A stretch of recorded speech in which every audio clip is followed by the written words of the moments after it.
I hope that everybody's been having a good weekend. Or I guess I should say, how was your weekend? Or something like that might be appropriate. But yeah, we have a show for you today. We'll be taking a look at the Hungarian election as it comes in. So I will just give people a second, well, a couple of minutes to just jump in, just making sure that all of the platforms I'm on are live because that can be a problem. That can be a huge problem. Is a lot of them just don't work. When you have something nice to say, but does Okay. It's so annoying when there's just autoplay. Um, and the autoplay just, well, pops up when you're trying to look at a website. Okay, so let's see here. So we're heading into the Hungarian election, and it's gonna be a rough one for Orban. It's a case where I actually have absolutely no idea what's gonna happen, because I don't know if I've ever really seen polls that are this mixed in my time covering elections. Um, to be honest, I mean I've seen some pretty big poll range, but nothing quite to the same degree as this. Okay, I'm just seeing, why is my Kick channel not launching?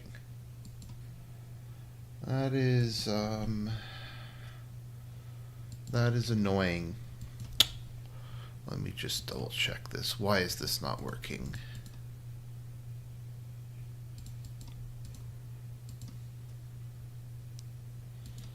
Okay, it says logged in. Okay. I'll do a I need to do a follow-up review on Rent a Girlfriend. But anyways, sorry. We'll get to we'll talk about that in a bit.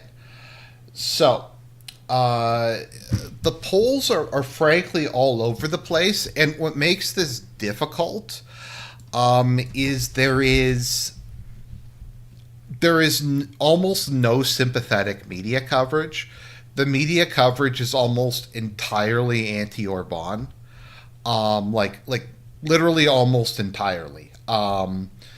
Other than like a few random right wing people on a couple different independent news platforms. Outside of that, there really is not very much that is sympathetic to him. So that's kind of one of the issues. Is it's hard to find any kind of professional coverage of the whole thing because the pro Orban sources are often kind of shady bloggers, people who don't really have that much. I don't know if experience is the right term, but don't have that much like objective, factual, on the ground evidence. They just kind of make assertions. Is what I find in a lot of cases.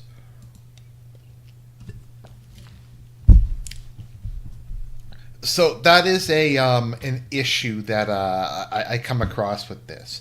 Like with Trump, you at least had a certain degree of um, polls that kind of converged, and we were able to do a pretty accurate projection as to what wound up happening. But in this case, I really have no idea. So if we look at the polls, we have, this is the averages. So the averages are quite close. Fidesz is at about 45%, and the opposition is at about 55%, which is a pretty narrow window considering this is a two-party system. But if you look at the actual, okay, so there's the pro-government polls and the anti-government polls. The issue is both of them, in my opinion, are probably quite biased one way or another. I don't really expect that any of these are scientifically or properly done. I would imagine the government runs are somewhat rigged, and the opposition ones are also somewhat rigged. Also, it's just the degree of difference is like 10 to 15 points, which is not something you see in a lot of cases. So, like if we look at the government aligned ones, I've seen just in terms of people doing election predictions, anywhere between Fidesz getting a supermajority and the TISA getting a supermajority. So that is not normal. Now, I think they have a majoritarian winner take all type of election system. So basically whoever wins tends to win really big. But yeah, it's annoying because I wanted to go live on Kick as well, but it just seems to not be working. I don't know. I find Kick doesn't really like multiple platform streaming, but whatever. At least my Twitch worked this time. I'll oh no, I think it's working. 1 second. Sorry. Just boomering it up here.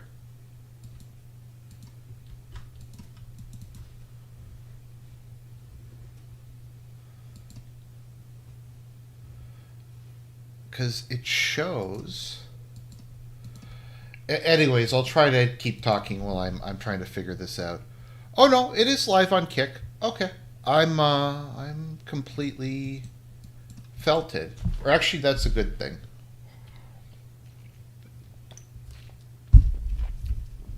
So, what wound up happening there is the same thing that happens in basically all countries that the EU doesn't like the government of, wherein all the opposition parties will either not run or merge into one mega party, which will range from like communists to moderate nationalists or moderate conservatives and liberals and just a bunch of people who would normally hate each other, but they're united in their desire to strengthen the EU, to have more mass immigration, to promote social liberalism and stuff like that. And they're able to get everybody to kind of come together. And combined with that, they flood the country with NGOs and foreign donations and stuff like that, and basically do everything they possibly can to affect regime change. And this happened in Armenia.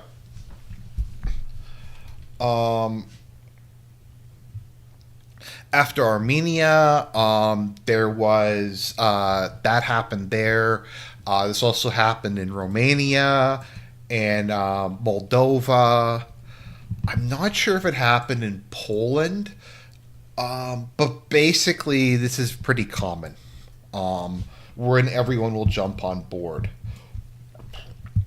Now, Orban is really the only thing preventing the EU from going off a cliff and being even crazier than it already is.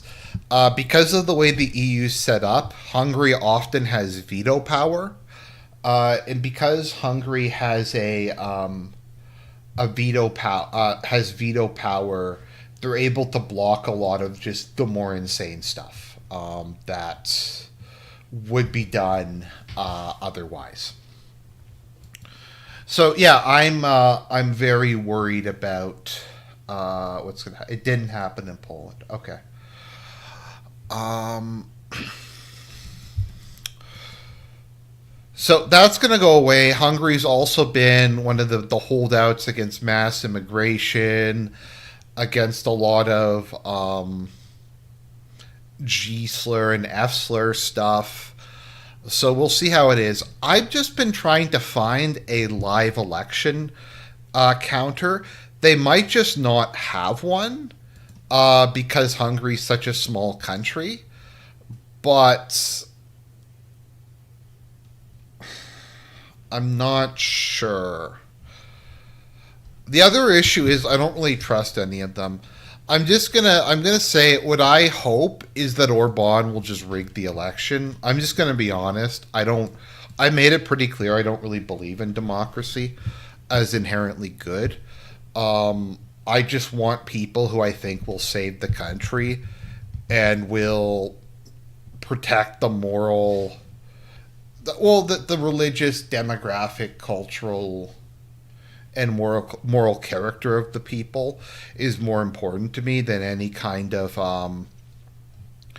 uh, abstract concept of democracy. So I really hope that they just have some way to fortify elections or rig it or something like that. Um, they might just legitimately win, but as I said, I don't really care. I would prefer it actually if we had stable long term governments and they didn't flip every 4 years based on who can bribe the public more with state resources. So hoping that will happen. I don't know though. They seem to have more. They seem to have fortified elections more so than some ruling parties have. So let's just hope that they've gotten it that way. I don't know. Maybe I'm just more blatant about it or more open about it. But yeah, I just hope they rig it. To be honest.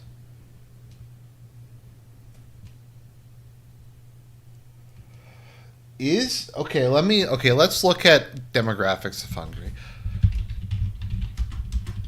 What percentage of it is non-European? Because maybe you're right. Maybe it has been a mess. Maybe it's been completely demographically transformed. Uh,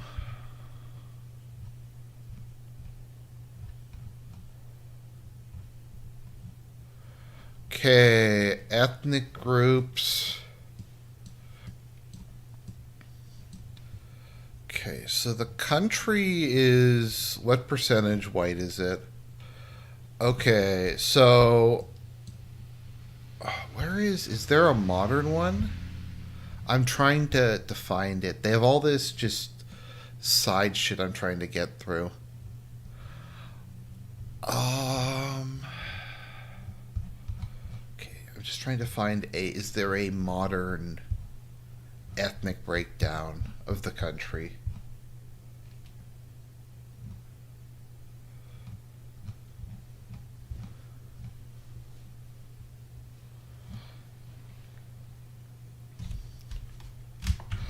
Okay, so Hungarians are okay. So 87.9 plus 1.5 plus zero point 0.3 plus zero point 0.3 plus zero point 0.2 plus zero point 0.1.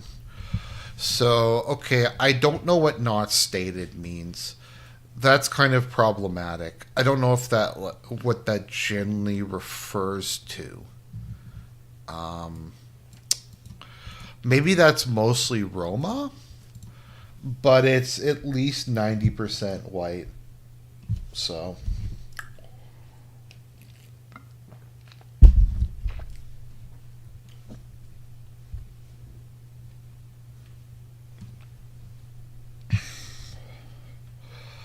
I think people often have to keep in mind um, just my perspective as a Canadian is totally different than a lot of people's in Europe. Because, like, let's look at where I live.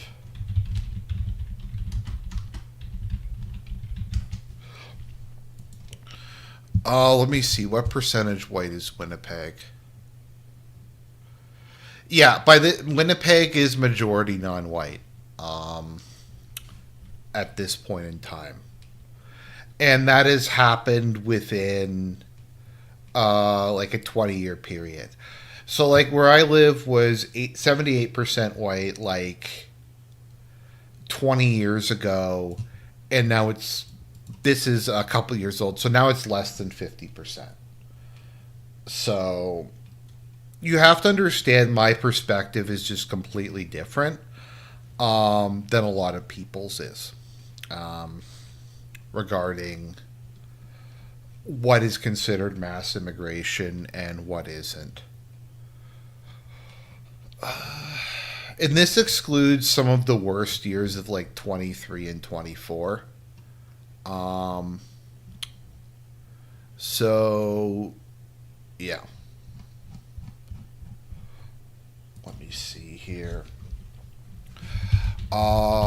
Toronto is even more extreme. I don't like to look at the demographics of Toronto because it's too depressing. I just bring this up because people sometimes are like, why do people, why do you praise like Robert Fico and Orban and they're incompetent or whatever? You have to understand just how rapidly things have changed here in a very short period of time. I'm just trying to find something going back a bit further. So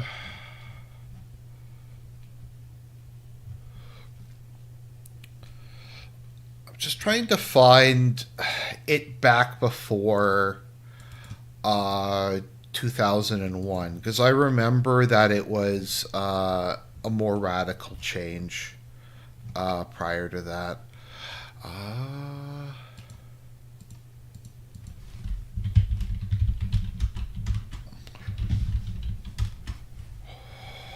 oh,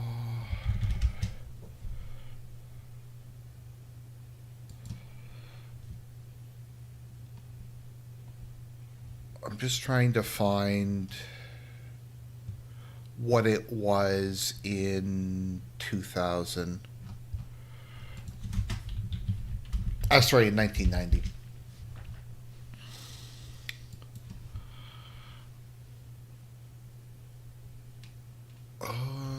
Okay, I'm having trouble with it. Trouble finding it. Let's see. Sorry, I'm just. We'll get back to the Hungarian election in a minute. I'm just trying to see if there is a graph or something here.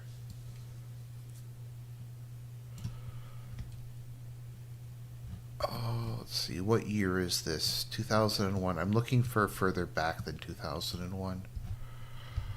Uh,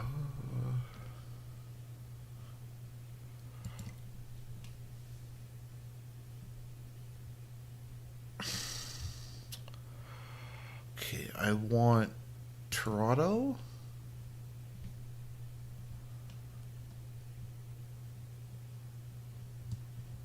Okay, where is...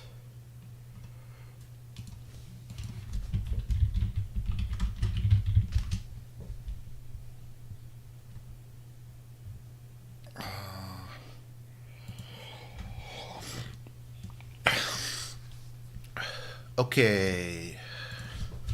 Toronto, 1991 census.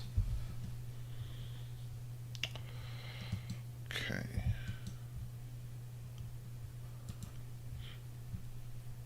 I'm just trying to find this.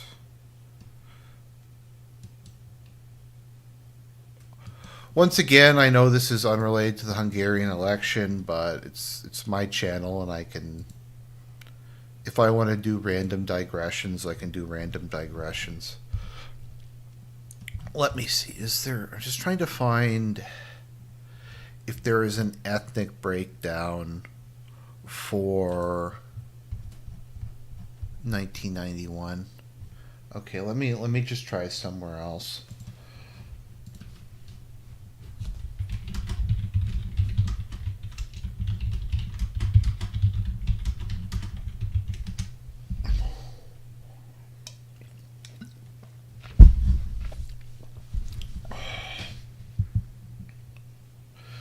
Okay, so Toronto was 75% white in 1991, and now it's 45%. Um, so it's gone down by 30% in 30 years. It was already more diverse, so it's not quite as much. Um, Canada has one of the highest population growth rates in the world. Uh,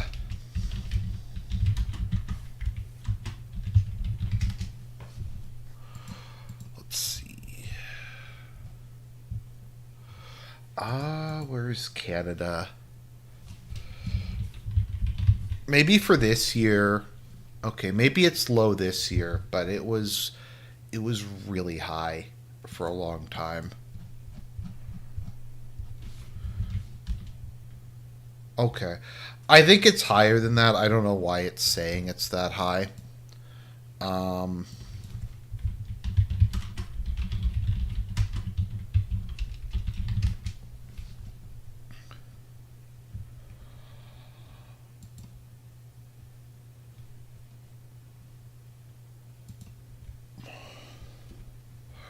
yeah, Canada's grown by 10 million people over the last 20 years. I'm trying to think here. Uh,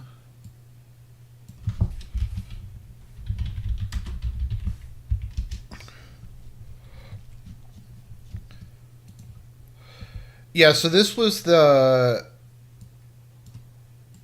Justo wave.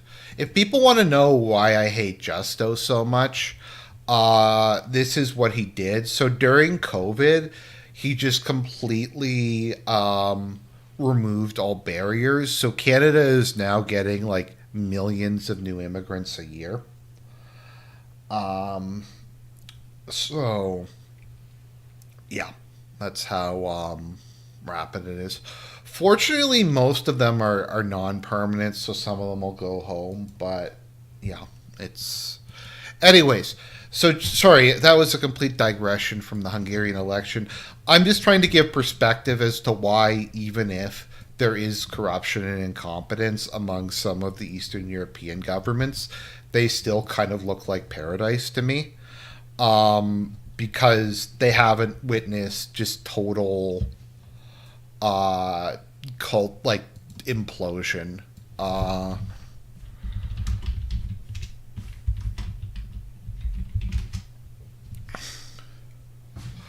so people who speak like fluent English in Canada is around like 50%. I think that that's pretty close. It says sole mother tongue, but in practice, it's about that amount who speak fluent English. In my experience, it's yeah, some. That is so generous of you. What do you mean? I don't know what you're referring to. Anyways, let's get back to it. Oh, that there's not that there's some corruption, not extreme corruption. Okay, fair enough. Where are we? Okay.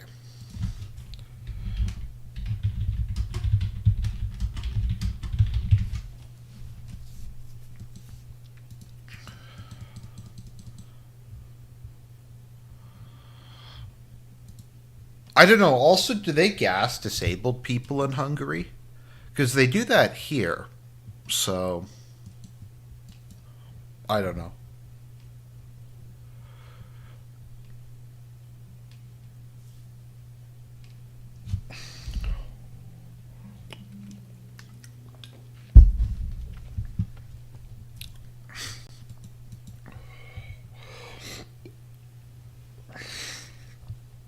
Canada is also corrupt. It's just corrupt in a very different. It's not corrupt in like a bribery way, to the same extent as a lot of European countries, but it's very corrupt in a more indirect way involving like NGOs and stuff like that. Uh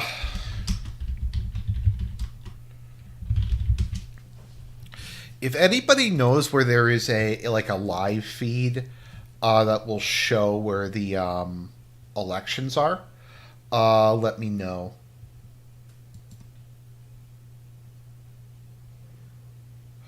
By the way, Orban was originally a pro EU candidate.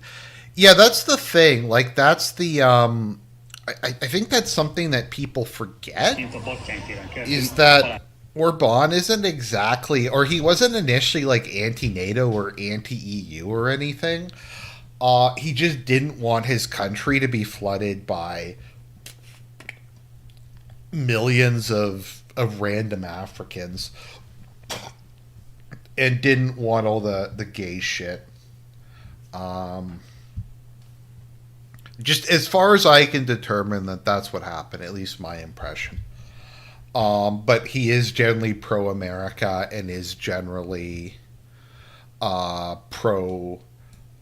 He would be pro EU if the EU wasn't aggressively paused and committed to replacing the European population. So, at least that's how I understand it.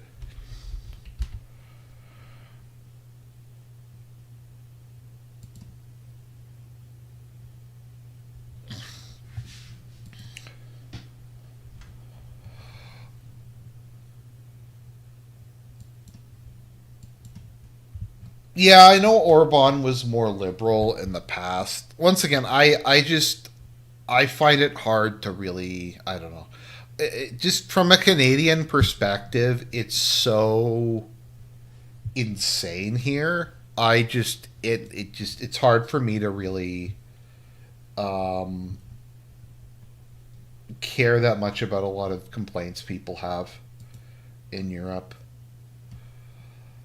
Like the people who complain that Poland is as paused as uh, Canada. I see that claim a lot. I don't know how people can think that, but whatever. Well, this is just can be complaining about Canada. I don't know. I've just been blackpilled about the country lately, more so than normal.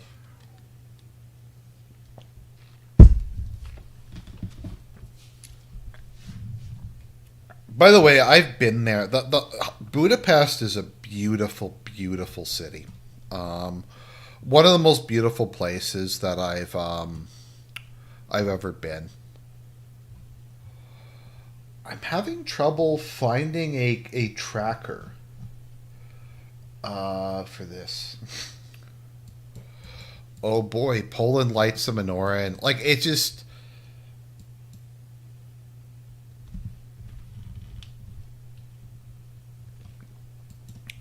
I don't know. Like people find that kind of thing like surprising. We force our kids to attend Amerindian religious ceremonies in schools. We have in some Catholic churches here they do land acknowledgments before mass. So I don't know.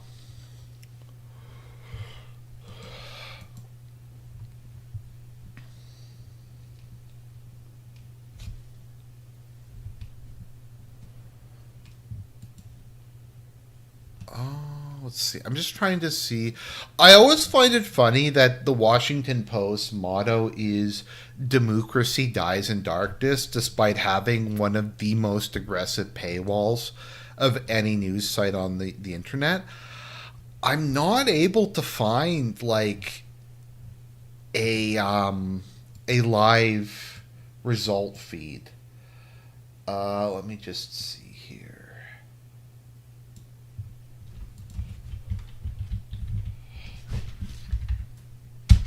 Um,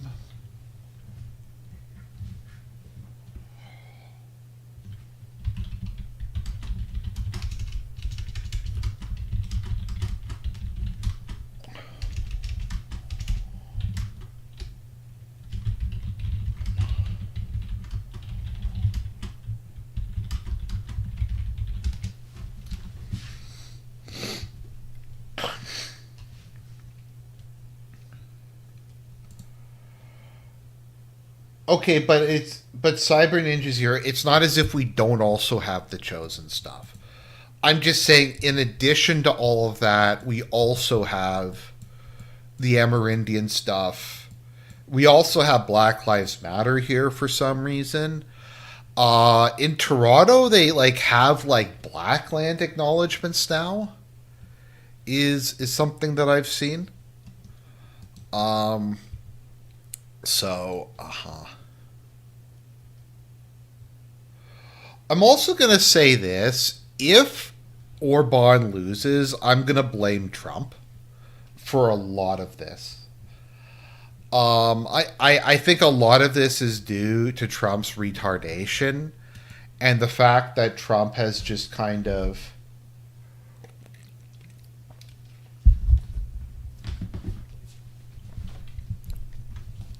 has just his fights with Europe, the whole Iran war, all just the retarded shit that he's done over the last year, I think has really fucked Orban over. In a lot of ways, because Orban was like the one dude who stood by him when everyone else in Europe shit on him. He was kind of almost like the Tucker Carlson of Europe in that regard, where they decide where like during a stop like he lost the 2000 election. He remained his friend. He continued to support him, and Trump's done all this stupid shit that he's tied with now.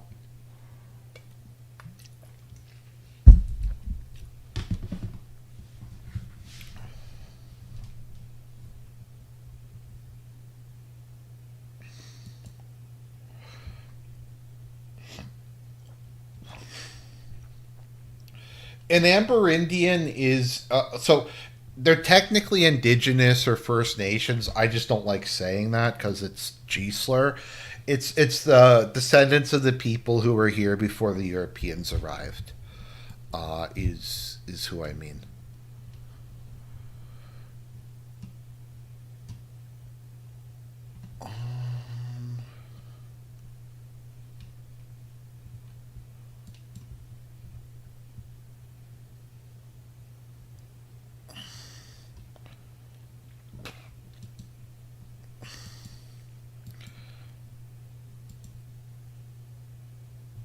Oh, here we go. Okay, somebody gave me the official results. First results are expected to come in within the hour. Okay, so it looks like voter turnout is extremely high, which is probably better for the opposition.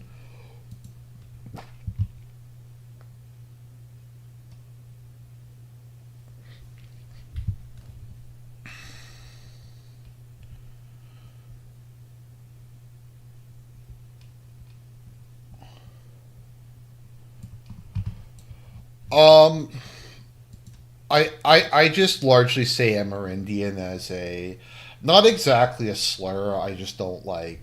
They just annoy me. So I tend to say that. It's also just because my workplace has a lot of Karens who constantly complain about it. Like the Karen who is ranting about how we need to decolonize our website and we have to stop using terms like stakeholder because that's colonial language. And I don't know, we had to do this anti racism presentation by this Metis woman, and she was talking about how she wishes like she didn't exist because so Métis are like French, our equivalent of mestizo. They're part French, part uh, native. In practice, they're like 80% French. Most of them are just white, and she was just crying about how she wishes she didn't exist because of how her people were the product of colonialism. How does someone even decolonize a website? I don't know. It the claim was because we had a picture of the because there was a picture of the headquarters on it, and the headquarters was in like a European architectural style. Um,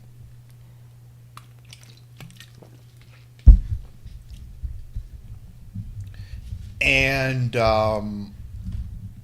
That was colonial. They should have had like a Truth and Reconciliation banner or something on it. I don't know. Someone was also talking about how the Dewey Decimal System was a racist colonial invention, and they have to decolonize library management. Um, was something that I was told. So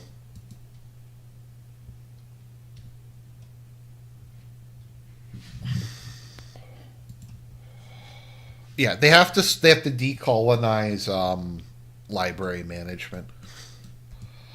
I remember we were one building we were at was like done in a like a more traditional European architecture style, and the Karens in our group went to the manager, actually asked to speak to the manager of the building, and complained that the building was like racist because it didn't have enough like indigenous stuff, in that they wanted like they needed to take down they needed to change like add a bunch of stuff there to make it look less European.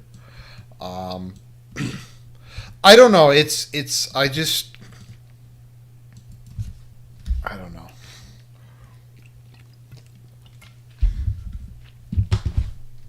But they will do stuff like that. Like they will complain to, like Karens will complain to managers about things not being um diverse enough.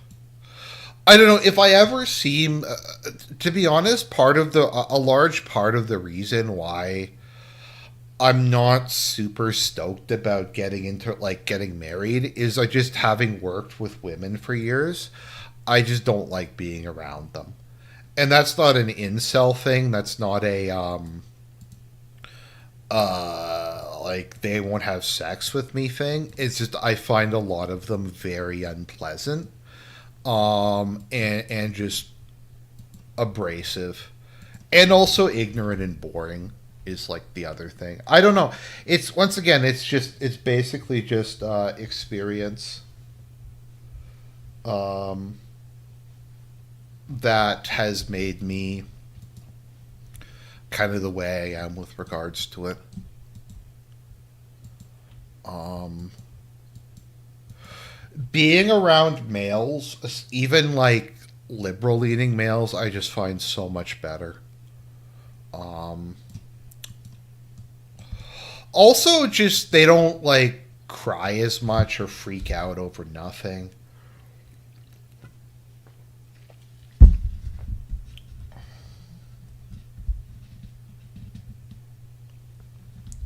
No, but it's like the Karens are bad, but the younger women are worse. Actually, like the Karens are just kind of status signalers, but they don't really live degenerate lifestyles themselves. Um, but the younger women are just insane. They just take like the most extreme positions. Polls closed. Okay, we should start getting results soon.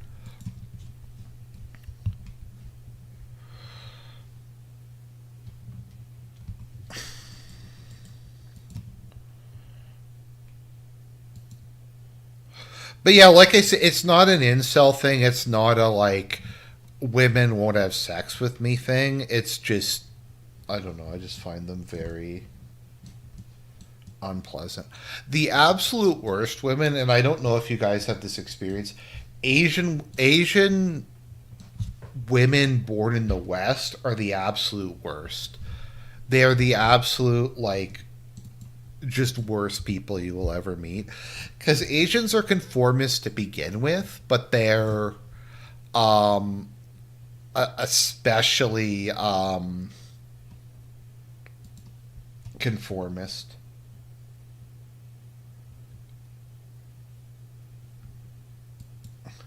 They're conformist to liberalism.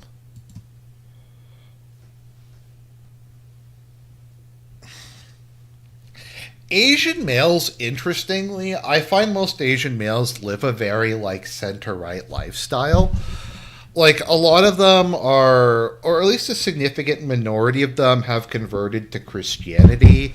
And it just seems, at least back when I was growing up, because I lived in the GTA, and Markham is very heavily Chinese, and I found like their general thing was they wanted to get married, have kids, and focus on their businesses and their religion, and they lived what I would kind of call like a center right life. Like they weren't particularly degenerate. And I generally speaking find I get along pretty well with Asian males. I kind of miss when our immigrants were all Chinese. Like I complained about them a lot, but they at least are like competent. Like they at least tried to learn English. They didn't really commit any crime. Well, they committed crimes, but they weren't like violent crimes. Um, and anything that required like a high IQ to do, they were perfectly capable of doing. So that's something.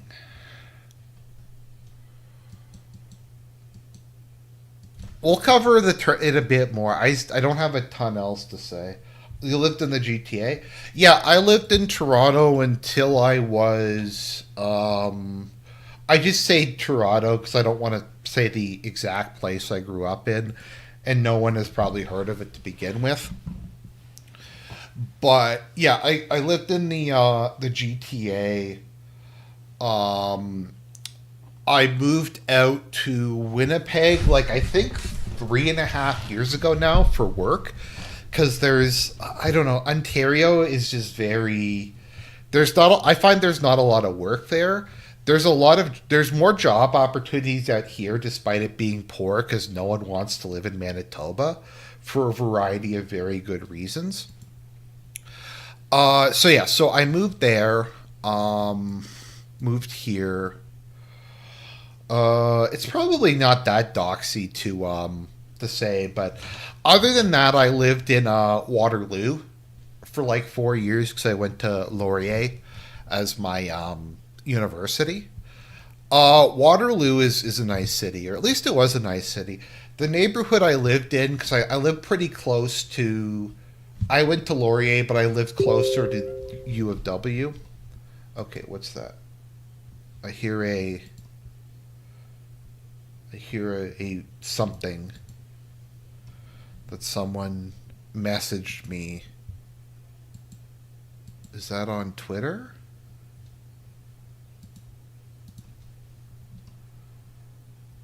Okay, I don't see what it was. Is it on Kick? No, it's not on Kick. Okay, I don't know what that was. Anyways, where was I?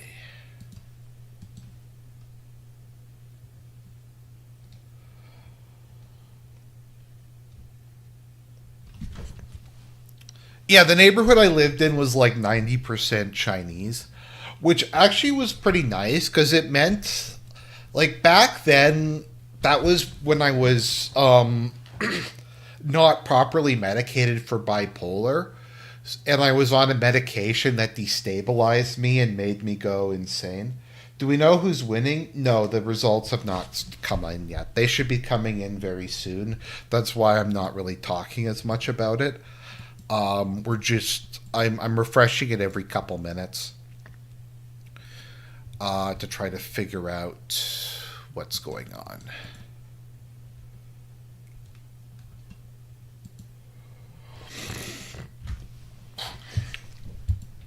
But yeah, so I would go through periods where I just didn't sleep. So I would sometimes go for like long walks at like 3 a.m. And it was perfectly safe to do so in my neighborhood and on the Waterloo campus. Because, like I said, everyone was Chinese and they just don't really.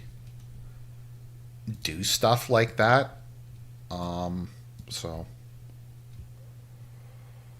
okay. Something interesting we might have happen is there is a further right nationalist party than Fidesz. Now, my understanding is the way the electoral system is set up, it's unlikely, but maybe we'll have a case where they'll hold the balance of power in Parliament. It's very hard to tell because, as I said, it's very much all over the place in terms of um, where the results are.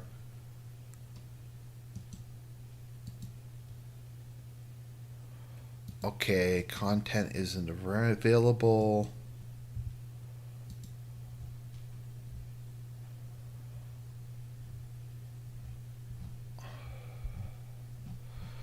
You know who Peter Magyar looks like?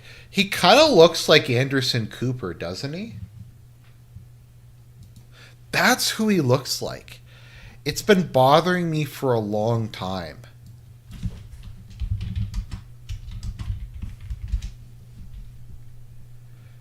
Yeah, doesn't he look kind of like Anderson Cooper? I'm bad with faces, so maybe I'm wrong about it. I don't know. He has kind of I don't really like the physiognomy. I mean, Orban is like morbidly obese now. Um so okay.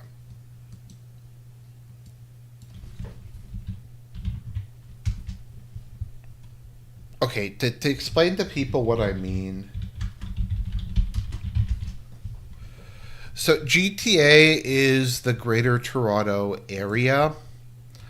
So because Toronto is just this sprawling, gigantic thing, the Greater Toronto area just includes a whole bunch of parts. So the city of Toronto is that's what Toronto proper is. And then all these other areas are suburbs that are kind of part of Toronto and kind of not.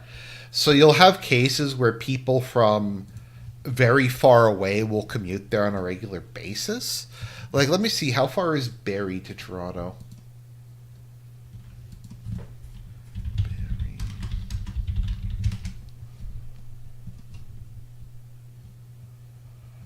Um,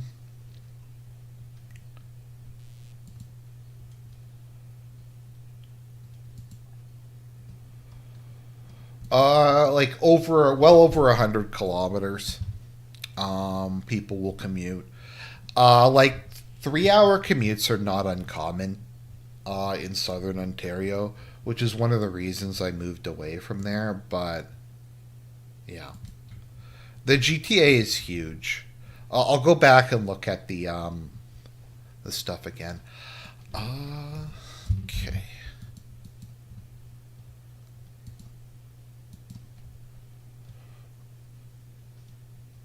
Um, how to watch Hungarian elections like a pro? Hungarian. Okay, so that is the Electoral Bureau. Okay, so the first results should start coming in just about any time now.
The GTA is about three times the size of Luxembourg. It's about a quarter the size of Toronto.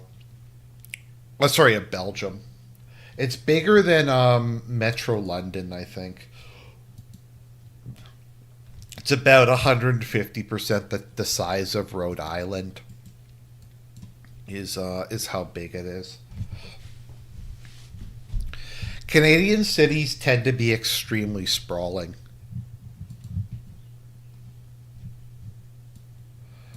Just because there's a lot of territory, a lot of room.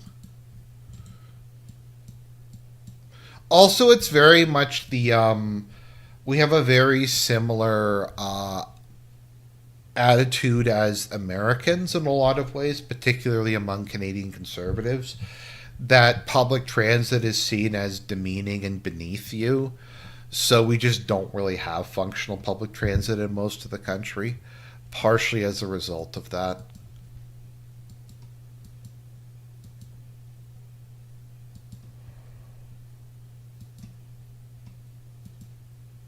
Okay. Volunteer groups watch for voter intimidation at polling stations. I wish they had intimidation at polling stations. I thought it was all forest. Um, let's see here. Okay. Well, whatever. It's my stream. If I want to talk about Canada while we're waiting for results, I can do it. People ask me to talk about Canada all the time. Um,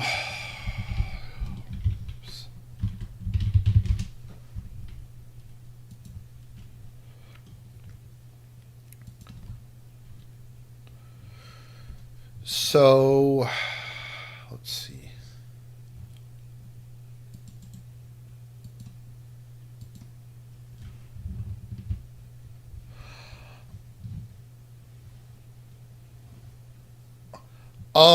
Yeah, so Ontario is Southern Ontario is well similar to like it borders New York and stuff. So in the summer it can get really hot there, at least by my standards. It can get well over 30 degrees with very high humidity. It's not that cold in the winter though, at least by my standards. It'll normally go down to like I don't know, -5 or so. I live in Winnipeg, so it's not very cold by my standards. I'm used to like -30, having lived out here a couple of years. So yeah, a lot of Canada is forest. Boreal forest is very beautiful if you can ever go see it. It's kind of like a mixture. My understanding of like it's a bit of kind of tundra mixed with forest, I think.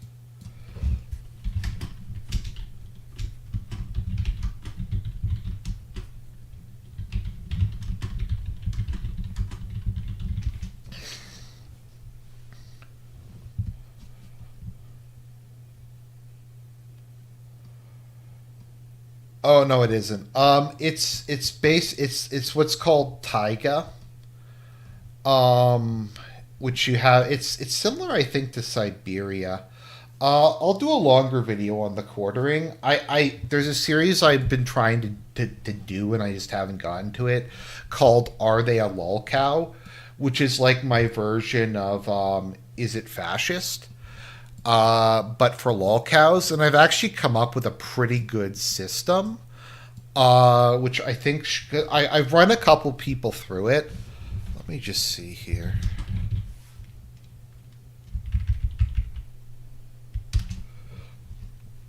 I'm just trying to remember what it's out of.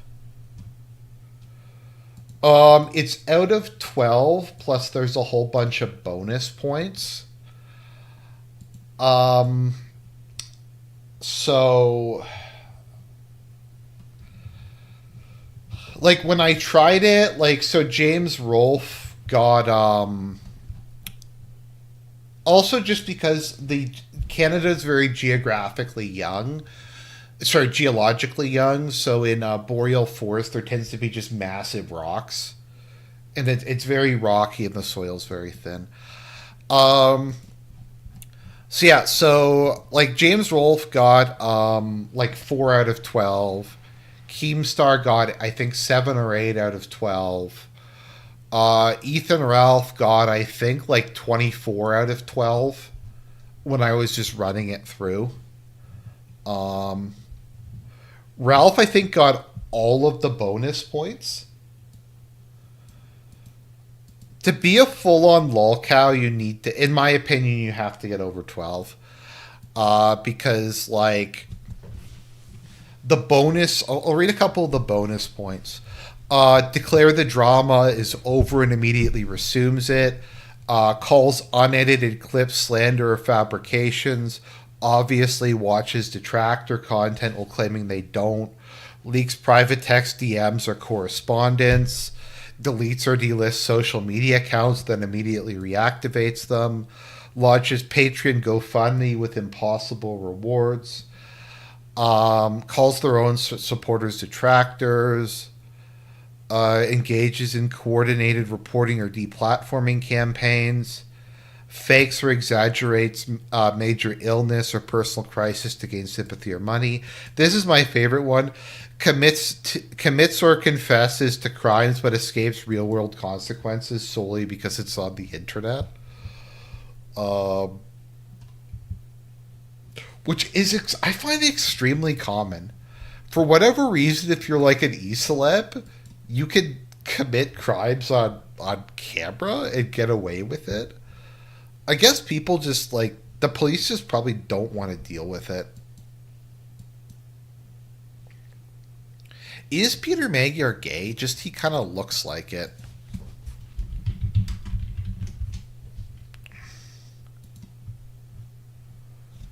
Oh, okay. He's theoretically married, although I don't know if she's his beard or not.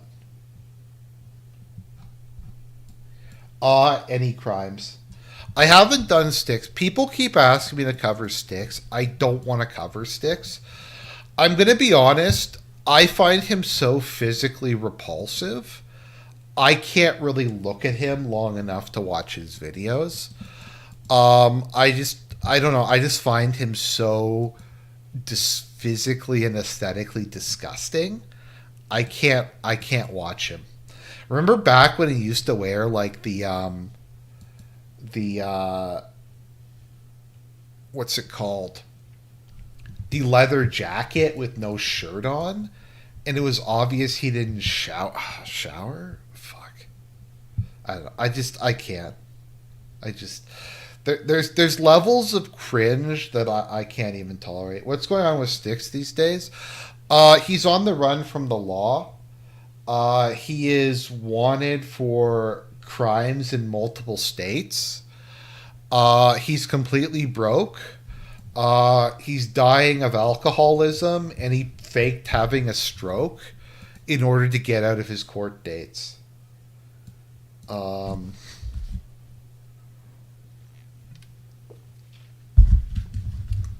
that's what's going on with Styx. He's also wearing a pirate hat and giving long speeches about how he doesn't want to grow up, and how growing up is gay, and he doesn't want to do it, and he wants to remain a child for the rest of his life. And that is what's going on with Styx. So I don't know. We don't have any. I don't see any results coming in yet.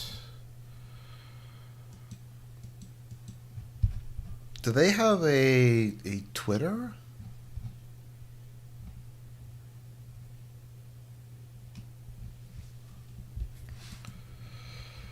But yeah, he's wanted in multiple states. He did not show up to his hearings, and the judge was pretty pissed off at him. So yeah, he's wanted in a couple different states. Didn't now I didn't really follow him, but didn't Styx have a huge audience? Like, shouldn't he be rich? Like, shouldn't he be like rolling in cash? Maybe I'm just wrong.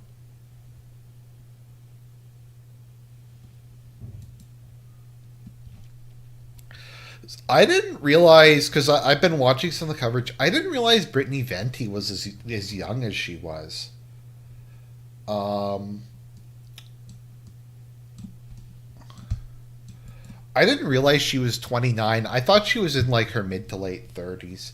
Just because the quartering was like shitting on her for not having kids, despite the fact that he doesn't. And I had thought for a long time that she was older than she was. So she still has time to get married and have kids. I don't know. I like Brittany Venti personally.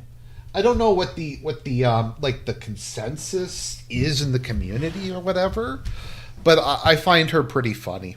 Um, to be honest, I find her funny and I find her likable. Like as a personality.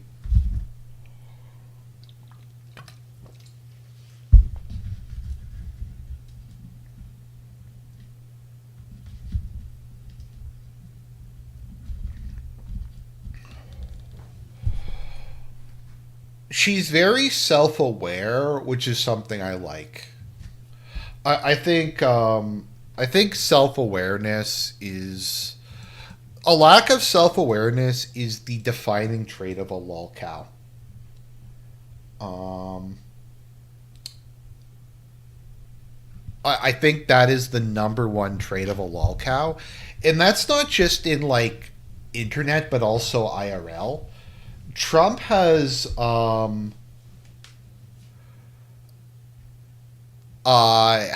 is kind of become an IRL lolcow. Trump has no self awareness whatsoever. He doesn't, like Pete Hegseth doesn't, Starmer doesn't. Like politicians who become the most cringy is largely a result of having zero self awareness. I get that there's like lolcow things about me, like as an individual, but I kind of feel like I've just never become one because I'm too self aware. Um,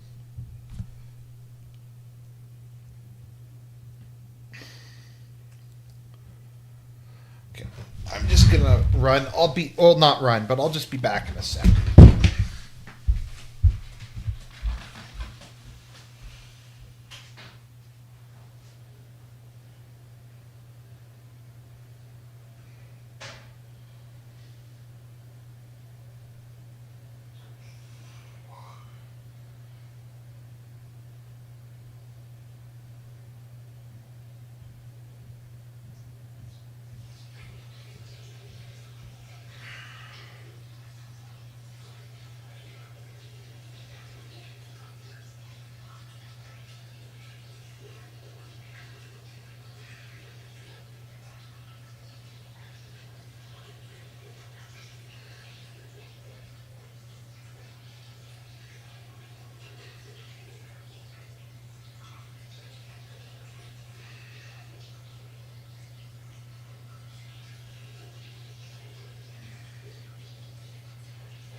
Okay, I'm back.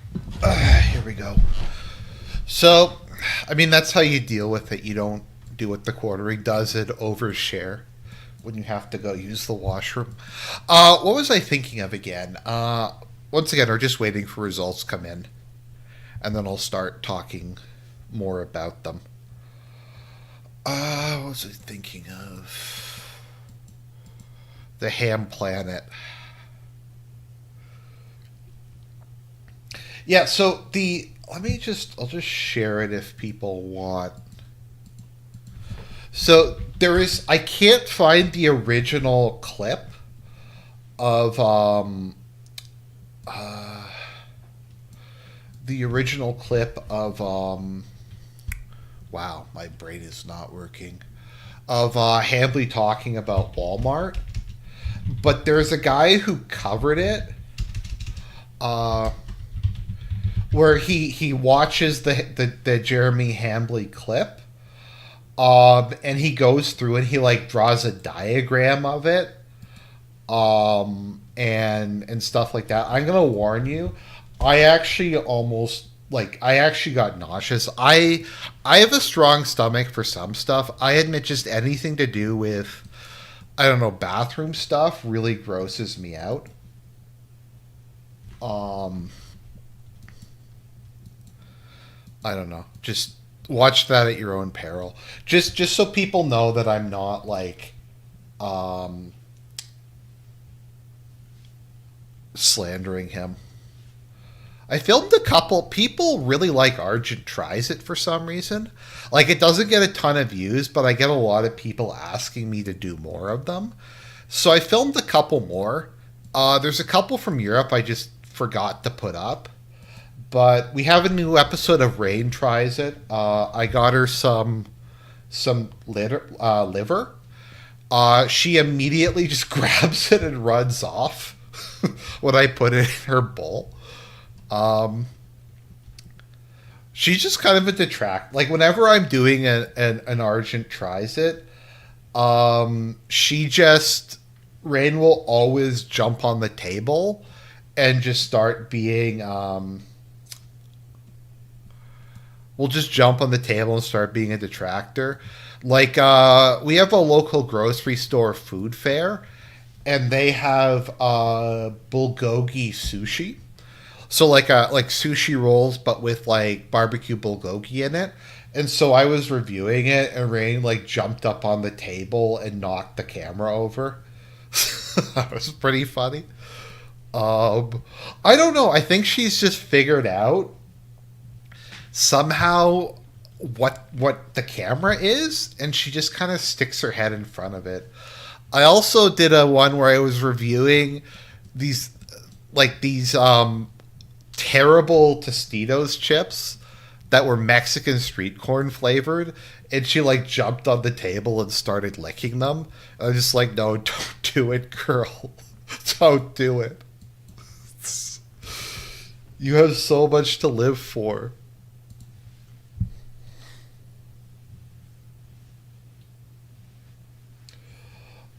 Make for work. Maybe I'll do one on pasta, because the last one I did was pasta.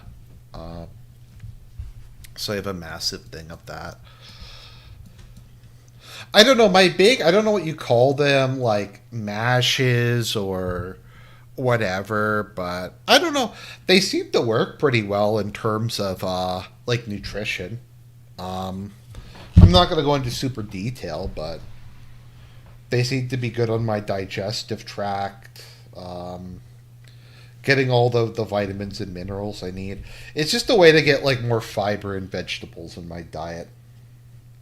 So,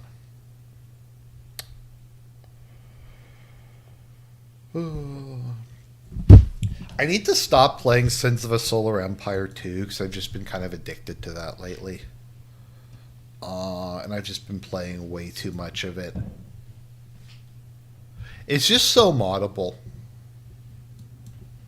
Guy Chow.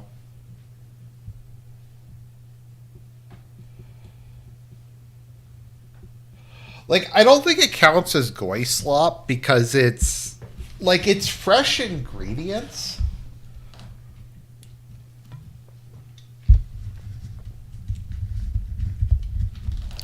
Like it's not as if I'm like it's not as if I'm going and buying it pre-made or anything. Like the veggies and meat and stuff is all like fresh from the grocery store. Um, it's just kind of mixed up in like a big pot and then mixed with rice or pasta or something. No, I've played Stellaris in the past. I like Sins of a Solar Empire more than Stellaris.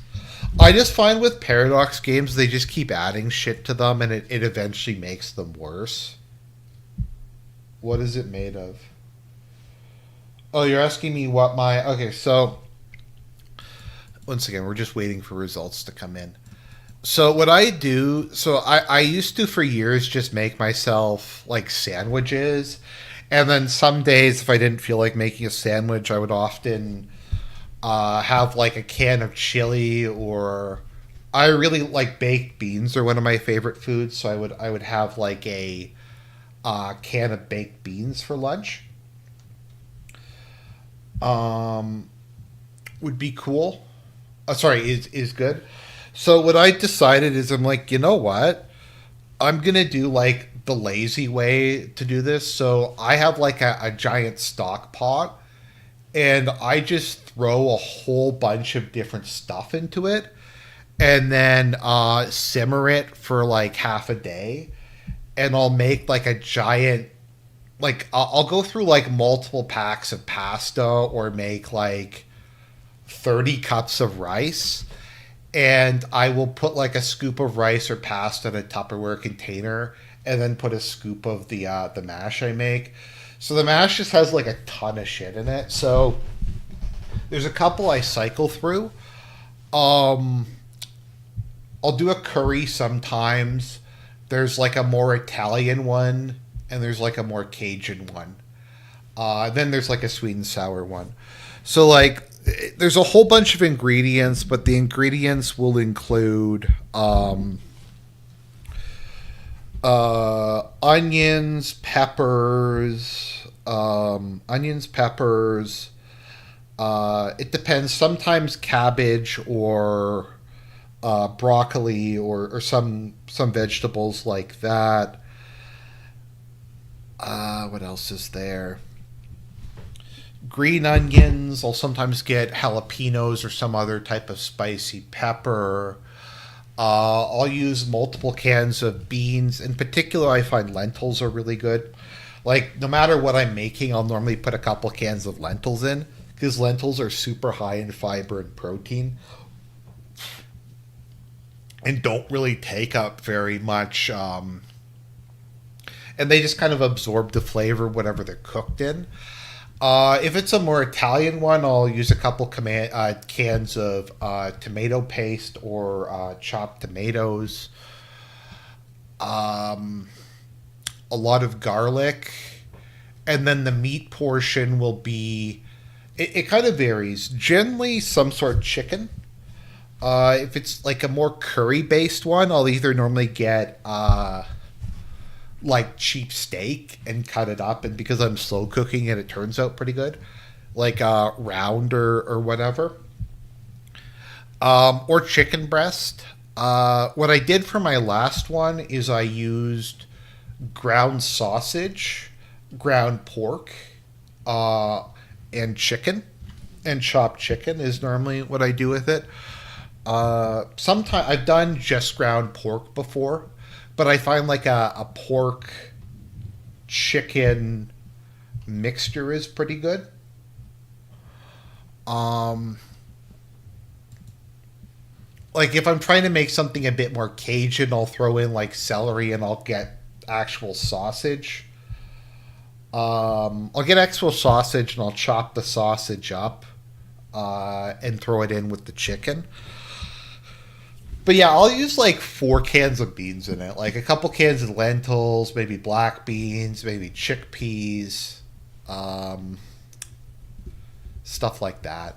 But I'll often like I make a huge amount, so it'll have like 6 or 8 peppers in it, like a whole onion. Cabbage is good, kale's good, um, broccoli's good. Swiss chard, spinach is good if I'm doing an Italian one. I don't know, just trying to get some vegetables and beans and meat, and it's kind of a complete meal. So it is very tasty actually. Um, People at work have frequently expressed jealousy when they've smelled it. Uh, so it makes about like 20 servings. So I just fill my freezer with it, and in the morning I just grab that and put it in my lunchbox, and it'll normally and I'll just microwave it. But yeah, it works for me. It's better than I guess processed food or like I don't know. Once again, I just got tired of eating sandwiches every day. So, not that I have anything against sandwiches, it's just I've been eating them since I was like 8 years old. So, the only thing I don't really make is sauce. I normally will buy the sauce for them just because I. Anyways, let's see. National lists. We don't have any results come in yet. They should be coming in any time now.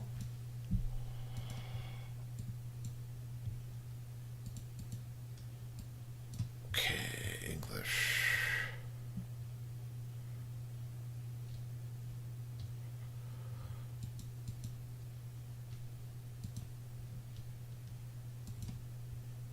Oh, no, I'm trying to find the new one.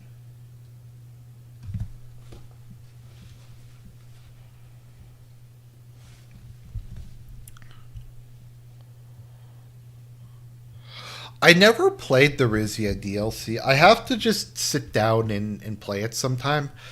I just always feel intimidated by Suzerain because I just find it a very intense game. Um, I don't know if that makes sense, but I just find it very intense and very like mentally stimulating. Probably the most intense game I've ever played is I find Twilight Struggle very intense when you're playing it.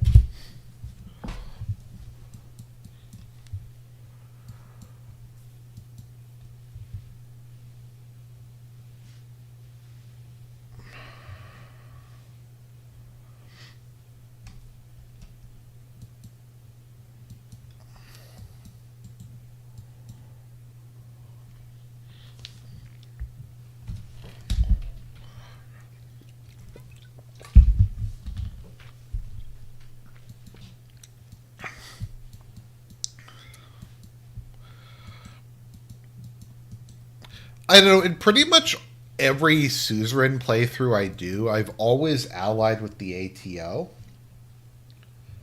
Um, no, it's a visual novel, but it's very like I don't know. I find it kind of nerve wracking, trying to get through stuff.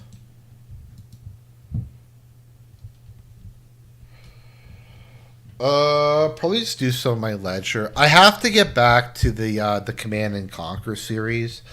I just kind of, I just kind of got distracted, and also it's just such a pain playing the games.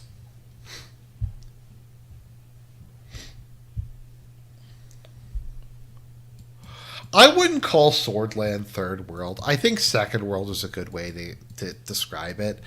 It's an industrialized country with like a decently educated population and a semi-competent army. It's not like a third world shithole, but it's not very developed either. It's supposed to be basically Turkey in 1945. So it's not like once again a complete shithole, but it's not like a nice country either.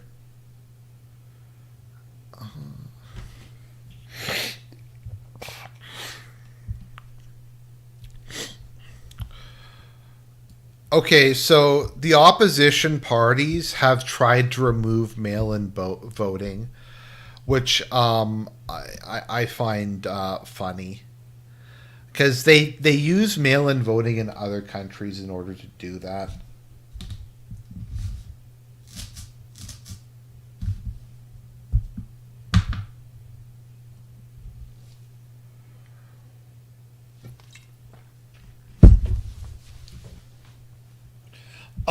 I more use the term. I more use the world terms to refer to development levels than in their, I guess, kind of their traditional terms. Like I normally use first world to mean a wealthy, developed country. I use second world to refer to like an industrialized country that has strong fundamentals, but hasn't made a full on transition to being a wealthy, developed country. Third world is kind of like a mess, and then fourth and fifth world are just hellholes. Is how I tend to put it.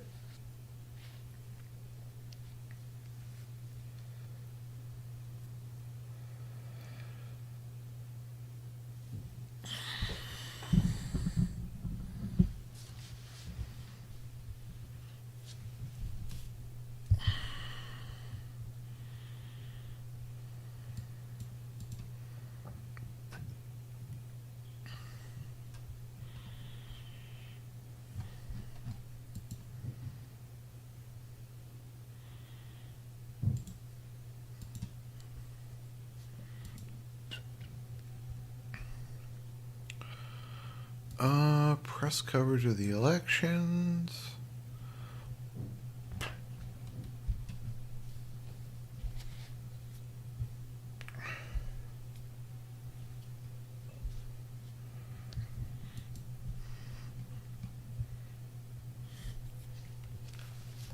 Like, let me think of a country I would call second world.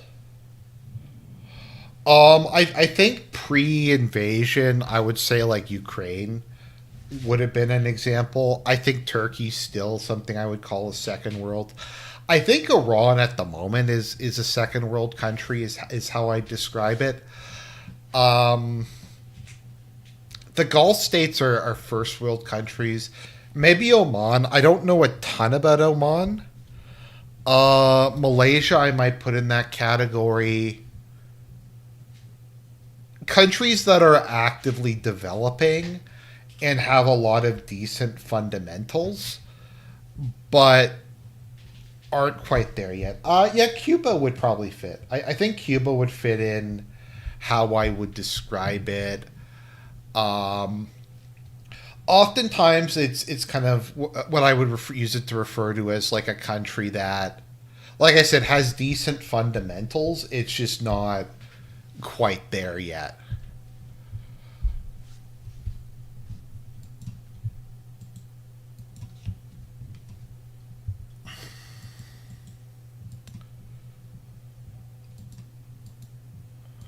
Let me see here.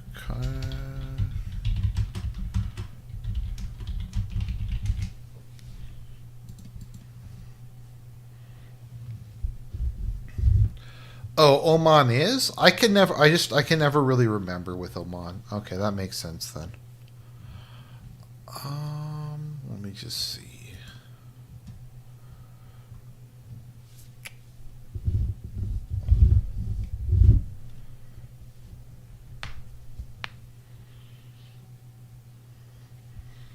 Yeah, I'd say something like Panama is like what I would call a second world country. Panama or like Serbia. Um, Argentina is a developed country with that's very poorly managed. Yeah, I'd probably put like Georgia in that category. Belarus, Armenia.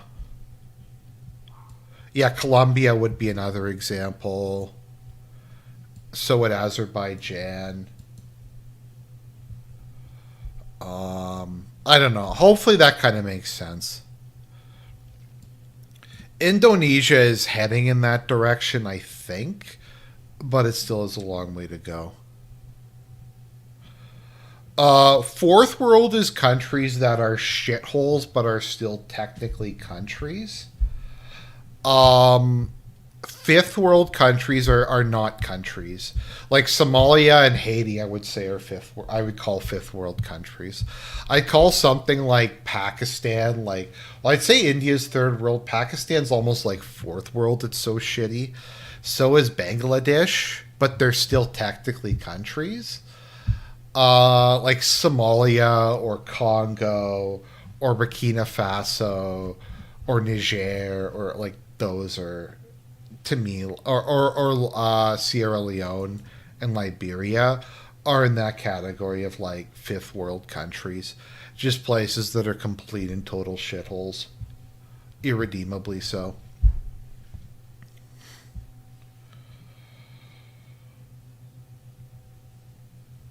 Like I think Iran, if Iran had the sanctions lifted and the government uh, like got a bit more competent, I think that they could actually be not necessarily a wealthy country, but I think their economy could be a lot better because they do have a very highly educated workforce. They do have domestic industry. They do have oil. They have a lot of good fundamentals. Um, let's see. I don't really believe that Iran's average IQ is that high, is like 106, but it's definitely much higher than the Arab countries.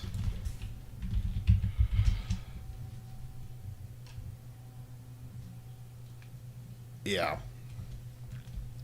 So I don't know. I've always liked the Persians in whatever, in pretty much whatever uh, incarnation they are at the moment. I don't know. They're just kind of a mainstay. It's if they were gone, then you know what's interesting? Niger and Nigeria. It's a complete coincidence. It's not related to the word black.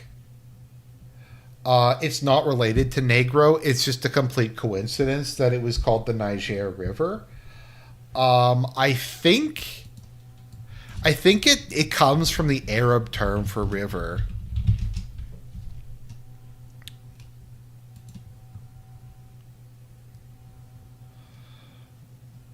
Uh, Leo Africanus.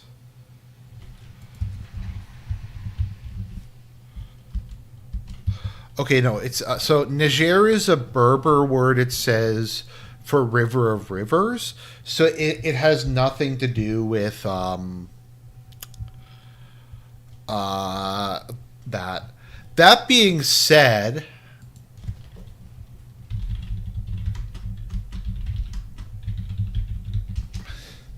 there are some things about Niger that are kind of funny. If we look at um, okay, so the country with the highest fertility rate is Chad, appropriately. Niger is the sixth highest. Okay, let's see here. Literacy rate.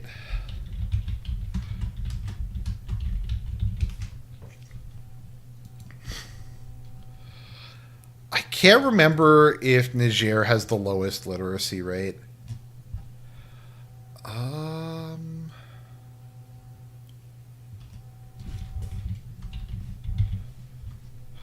Niger has a literacy rate of 40%. Um, I think they might actually have the lowest in the world.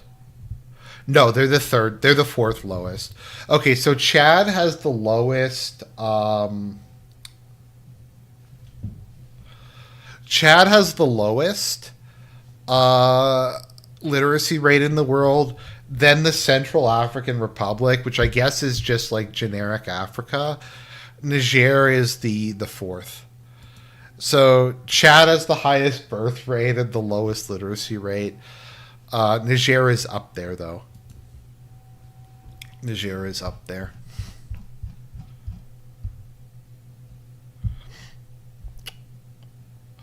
Something that kind of irritates me about a lot of there's a guy on people on Twitter will post like lists of the most Christian countries. They always forget one.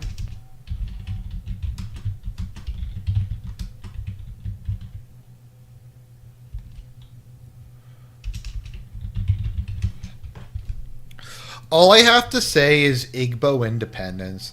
The Igbo need to secede from the rest of Nigeria. They just need to. Um, yeah. So East Timor is, I think, the most Catholic country in the world. Um, I think East Timor is the most, and I never really see it. Um, Whenever they do like the most Catholic countries, they almost never have East Timor, where East Timor has like by far the largest Catholic population outside of Vatican City. Like East Timor is like 98% Catholic. Um, but I don't know, they just never really seem to have it on the list. And it's like 99%. By the way, happy Orthodox Easter. Yes, Christ has risen to all my Orthodox friends.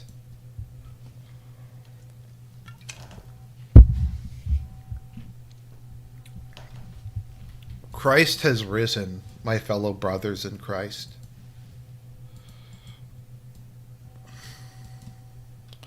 He is seated at the right hand of the Father and will come to judge the living and the dead.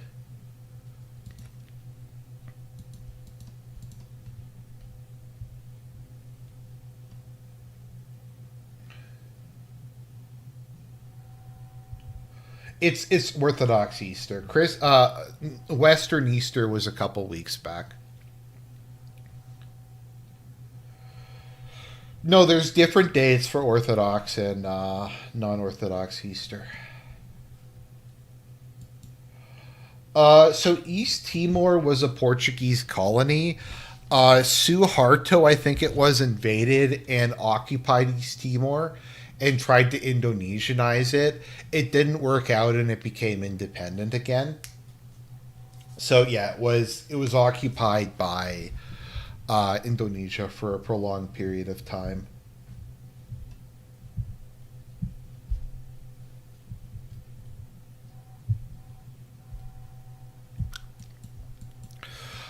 Okay, I will cut Quartering some credit.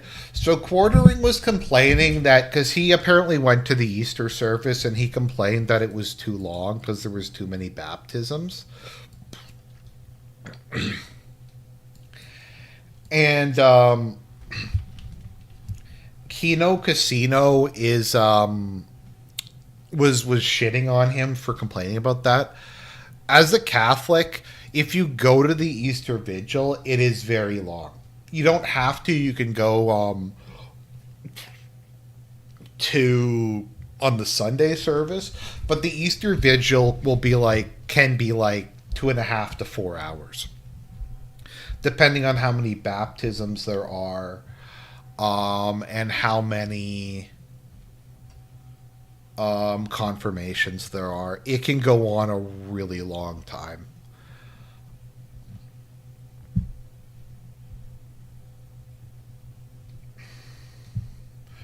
No, in Orthodoxy, Mary is the Theotokos, if I'm pronouncing that properly, as the which means God bearer. Her role in Orthodoxy is, I think, similar. I don't think they're quite as focused on her, but it's not as if she isn't widely venerated in the East as well.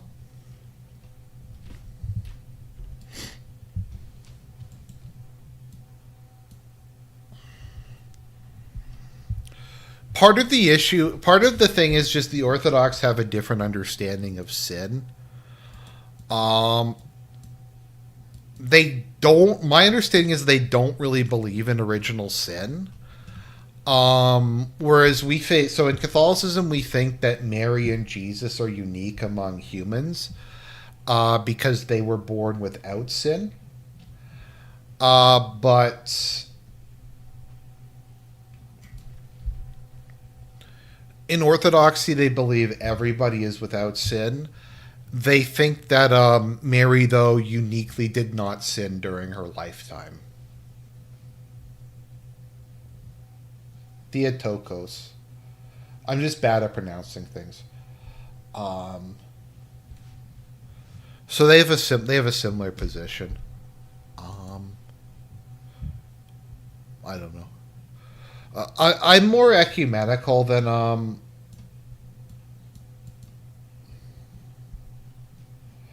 Well, if you ever heard of the Immaculate Conception, the Immaculate Conception is the idea that Mary was specifically born without sin so that she could bear the Messiah.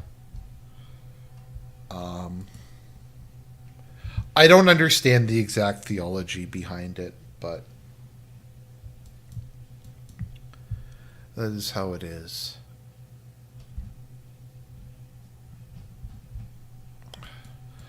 Let me check. Has any of this stuff started coming in yet?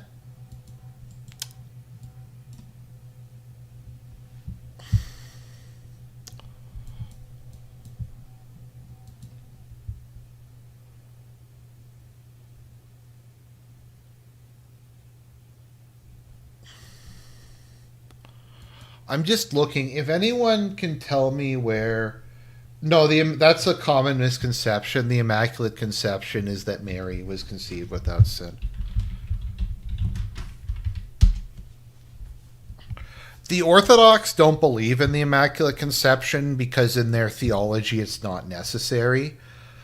Um, so it's I my understanding is the Orthodox don't disagree with it in principle. They just find it unnecessary because people don't have original sin in Orthodoxy. So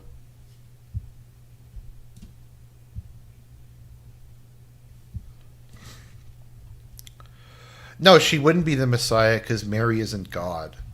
That's like she's the God bearer, but she's not God. She's a human who is exalted above all other humans because she bore God in her womb. Here we go. We're starting to see some results come in. Okay. So, okay, county results. Let me see. Is there an electoral map? I think that this is postal voters.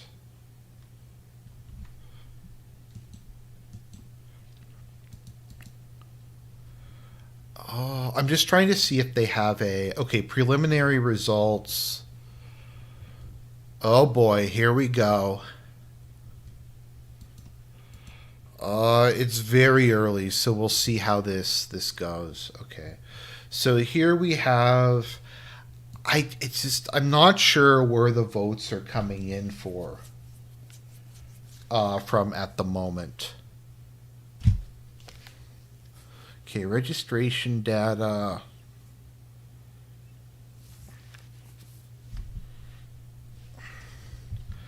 Okay, so it looks like the Nationalist Party is going to win seats. So we'll see.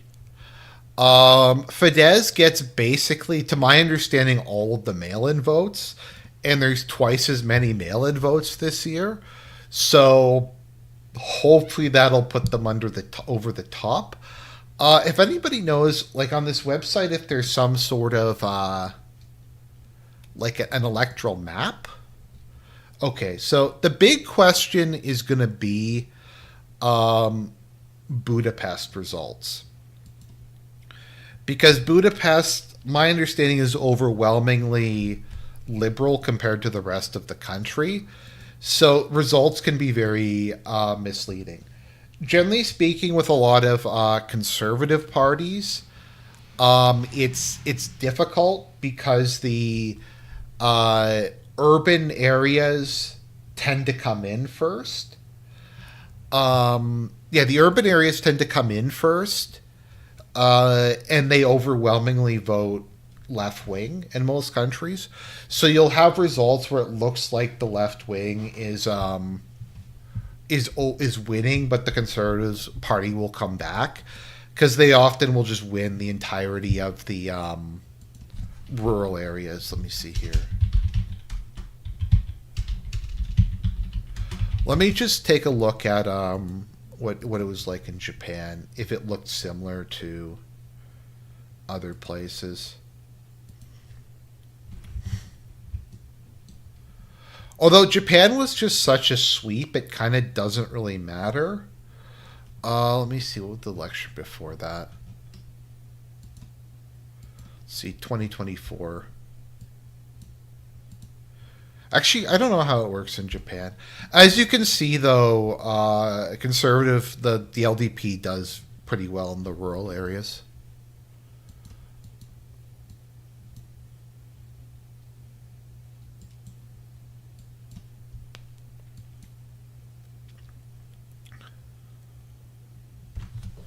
Okay. So far, the results that have come in, which is, I find this a little hard to read. Okay, 1.3%. Orban is looking like he's going to be getting a majority. I don't get why it's here, though. Okay. Um, Japan is okay. So Japan is what's called a dominant party system, where elections are still competitive. It's just generally speaking, there's one major party. Japan is a bit like France in that they have an unusually weak party system, with the exception of the LDP. France's exception is the National Front, but both have fairly weak party systems. Um, Meaning that very often parties will collapse and reform or split or whatever. So the opposition parties constantly in Japan will collapse and remerge.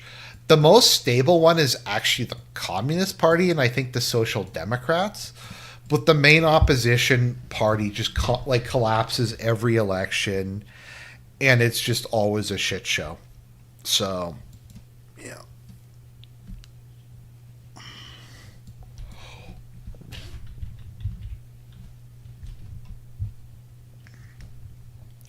Okay, so I guess this is list. Okay, so I guess this is list votes. So Hungary uses a mixed member system. So this is percent of popular vote, and then there's district vote. I'm not seeing a. Oh, here we go. County result. Okay, here we go. It's just not on a map. Okay, so I'm just trying to see if it shows what percentage of votes are in for the different areas. Uh,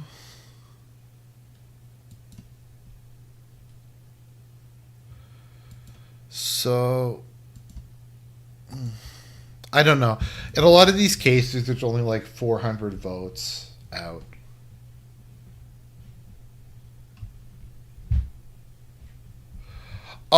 I couldn't tell, but yes, Europe is in an energy crisis by any objective measure.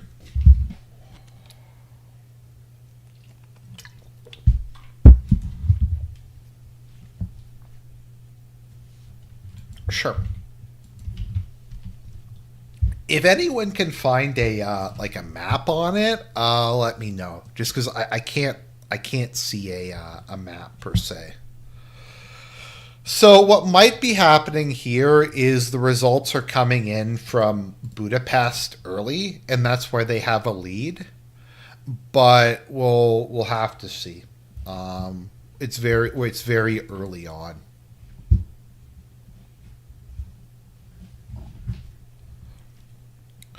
Okay, let me see Bulgaria next.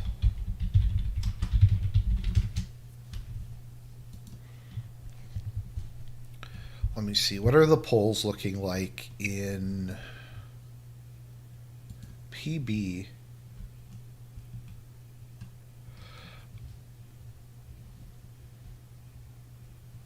Uh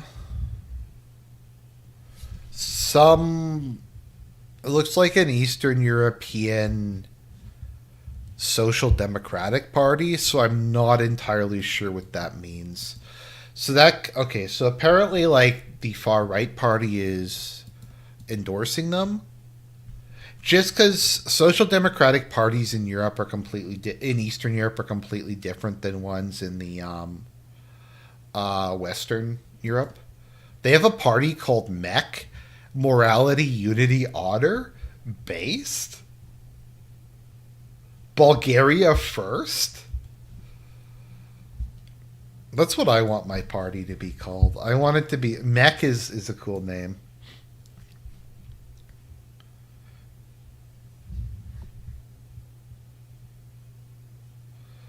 What happened to the far right party? Did the far right party just get dissolved or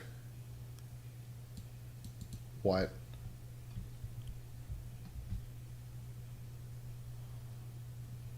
Because there was used to be one called Attack way back in the day, and I'm not sure what wound up happening to it. Okay, so there was Revival, VMRO. I don't know. Anyways.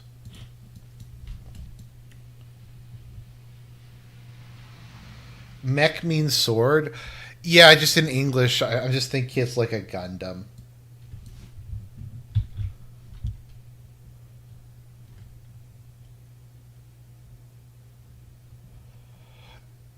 No, I know it lost all its support. I just normally these like the nationalist parties get felted every couple of years and then come back in like a new version. Um, is tends to be what happens. They come back like Michael Jordan. Oh boy, guys, we're at 3%.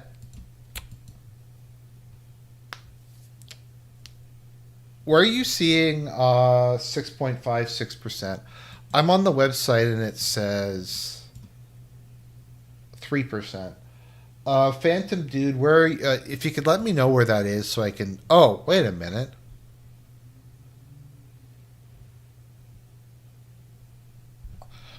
Oh, okay. So I guess this is. Okay, I don't really understand. Their election system is weird. I get okay, so I guess this is lower because of the postal votes. Um, is what's going on there.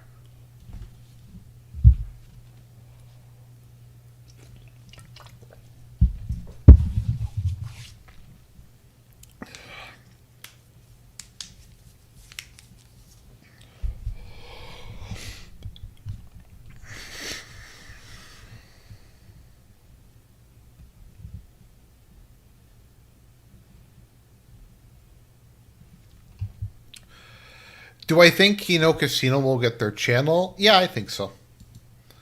Um, I the reason they were so okay, so the reason that they were that their main channel got taken down, Kino Casino.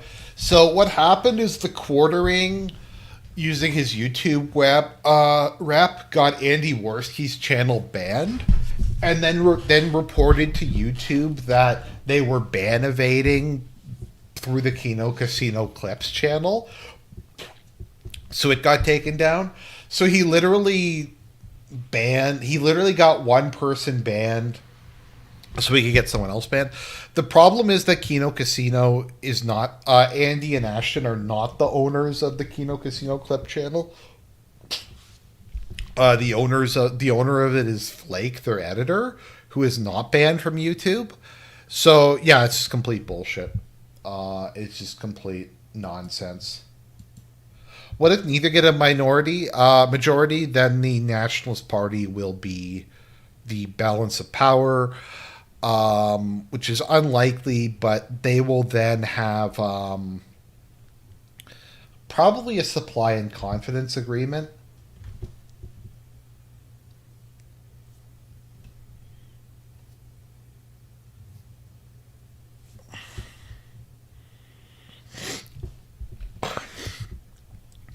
So Quartering claims that he didn't flag them. how did Andy's channel get deleted first? He went to his YouTube rep or something and got it removed. I don't know how, because he said that he was going to flag down the Kino Casino channel because they were ban evading, but Andy isn't actually banned from YouTube, and neither is Ashton. So it was just kind of irrelevant. Okay, so Tizia is taking an early lead. But once again, I don't know how much of that is just because of Budapest, or how that's going to change. Like, once again, if we start, let's start looking at some of these areas and see what it's like. The Nationalist Party, I assume, would probably back Fidesz.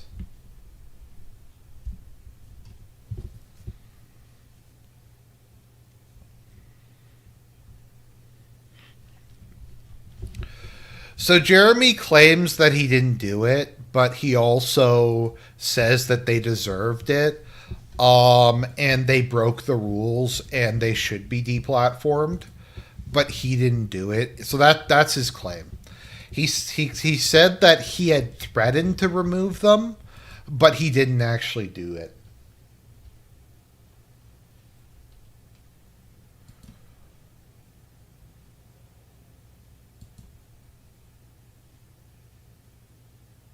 So it looks like the our, I think it's called Our Homeland. There is a 6% vote threshold in 5% vote threshold. So it looks like they're going to pass it in most of the regions. So they will get enough to pick up at least a couple seats everywhere. I don't know though. It's, once again, it's very early.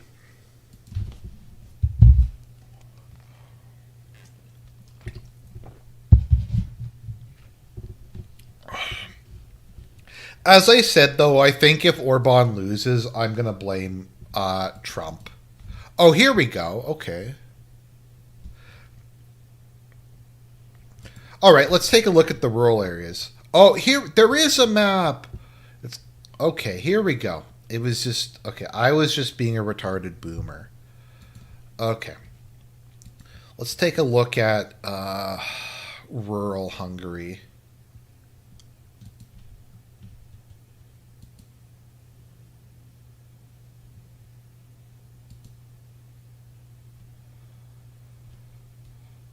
I guess does representative mean the existing person? I guess. I guess that's what it means. Okay. No, it looks like a lot of Budapest hasn't come in yet. This is leaking very bad. You mean this is looking very bad? Yeah, it is. Um, I didn't really say it because I didn't want to jinx it, but this whole thing looked like an uphill battle for me going into it. But once again, it's still very early.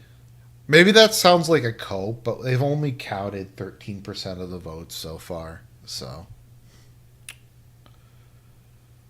and a lot of these are very close. So it still could go either way.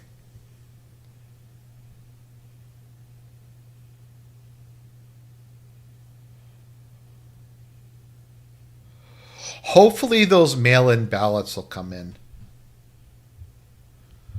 Hopefully the mail-in ballots will come in. Okay, let's refresh. I'm not sure if this is an auto refresh website or not.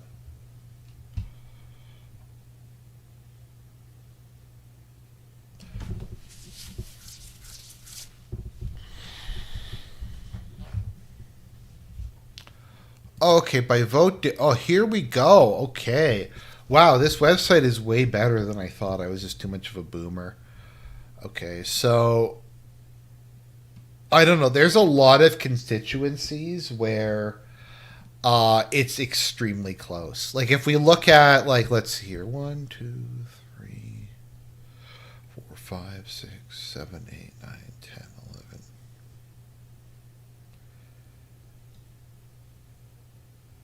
So there's 20 there. Yeah, so there's like 40 that where it's within 300 votes. So I don't know. It's pretty early. Um, that would easily be enough to flip this. So we'll just see how it goes. You should play Crimson Desert. Um,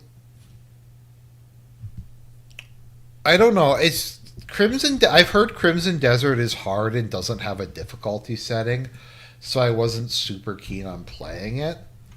Um,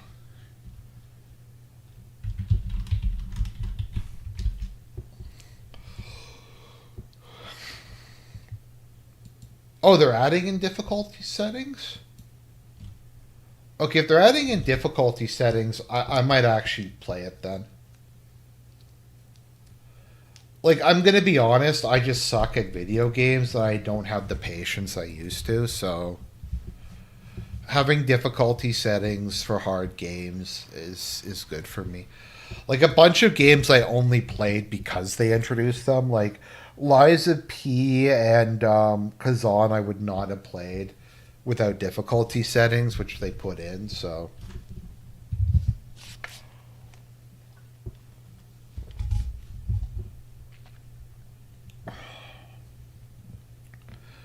as I said, I'm extremely bad at video games, and I'm not going to pretend I'm not. In my defense, I do have like a dexterity disability, so my reaction times are terrible. But no, I'm just not good at them.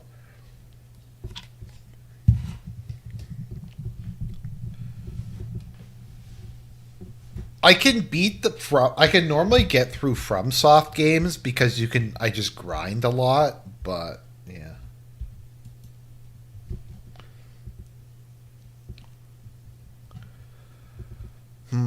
Okay, let's refresh. Okay, there hasn't been any vote counting for a couple minutes. Thoughts on the future outlook of the EU? I mean, the EU is fucked. I think we can all agree on that. Their fiscal and economic situation is just going to keep getting worse and worse and worse. There's the ongoing energy crisis. I don't know. There's a lot of bad things happening to them at once, and I feel like they don't really have any meaningful ways of dealing with any of it.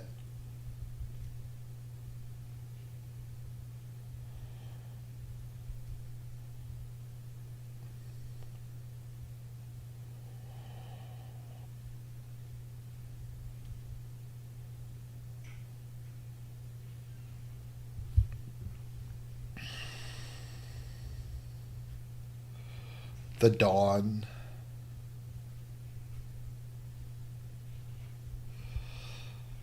But no, I was watching Fuentes yesterday. He made a very good point that that Trump has snaked pretty much everybody who ever supported him. I mean, it's definitely true. I mean, is there anybody who's supported Trump that he hasn't snaked or thrown under the bus or humiliated? Like Tucker, Alex Jones, and Megyn Kelly showed a degree of loyalty to Trump that they honestly really shouldn't have, but they did all the same.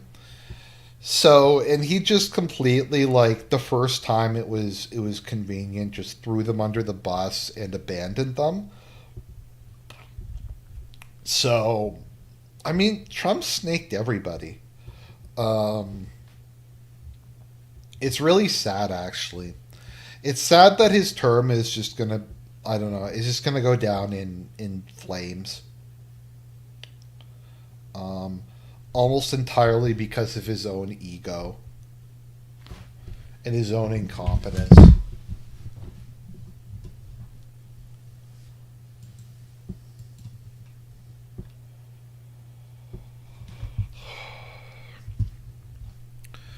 But yeah, regarding like Alex Jones went all in on him and supported him for a long time, longer than he really should have. But I don't know. He snaked him. I don't know. Like I said, I did endorse Trump. And I'm not going to pretend that I didn't. And I'm not going to pretend that I don't think that that was necessarily.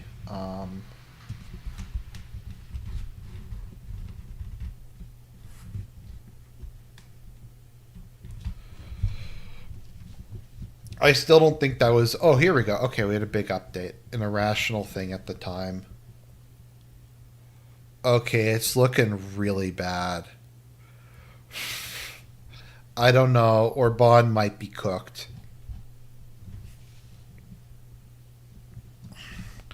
There was just a big vote dump, and yeah, it's. I'm not going to call it quite yet, but it's looking really rough.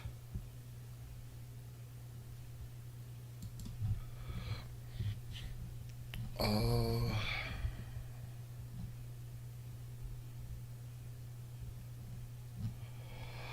I mean, watching Fuentes talking about Trump, you get the impression that he was never like a supporter of Trump.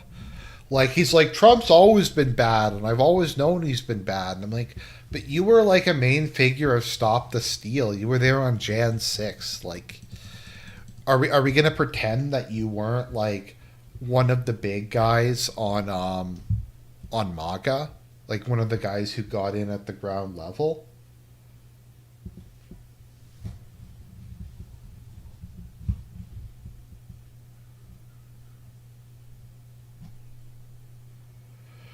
No, Cyber Ninja. I didn't say that Kamala would have been worse. Wouldn't have been better in some ways. I said that I think at the time it was. I don't think it was irrational to think that Trump was the lesser of two evils. Um, I don't know. That's what I'm saying. It's once again. I think you have to judge past decisions by what was available at the time. Like for instance, as I've said, I strongly supported the lockdowns at the start of COVID. Because, and I think that that was a logical thing to do at the time. I think the images that we were getting looked apocalyptic, um, and it looked like Italy and Spain and Iran and stuff were collapsing, and just a whole bunch of insane stuff happened. So at the time, I'm like, yeah, they're going to have to take dramatic public health measures. Now, after it stabilized, and it was clear that it was not as bad as people thought. Um, then yeah, I said that it should be opened up again.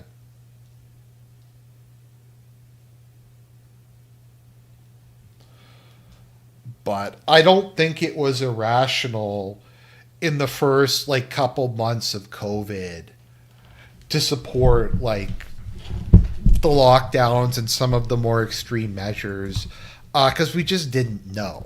I think the issue is more people who said we had to maintain it for like the next 2 years after it became obvious that it wasn't as nearly as bad as people thought.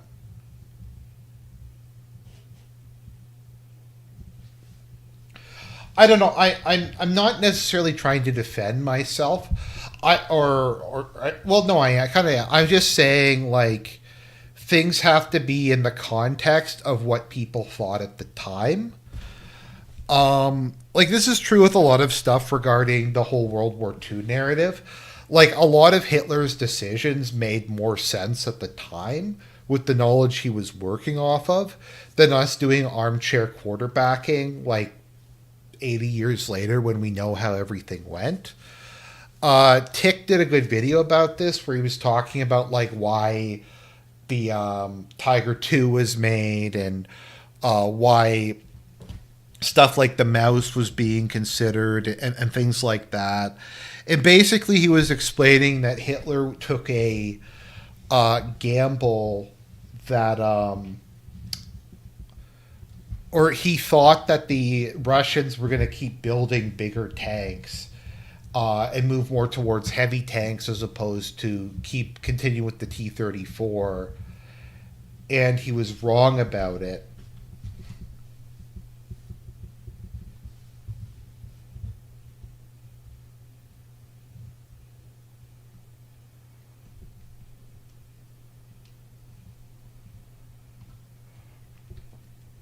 Airbendit, Hungary has mixed member, so the votes are separate. So you vote for a party list and you also vote for your local representative. Yeah, I'm not going to call it yet, but it looks like Orban's cooked. Um, no, like Tick was a good channel. Yeah, I agree. His descent into just autism and stuff about Gnosticism and ANCAP economics and stuff like that is just yeah, it's something. I'll say that.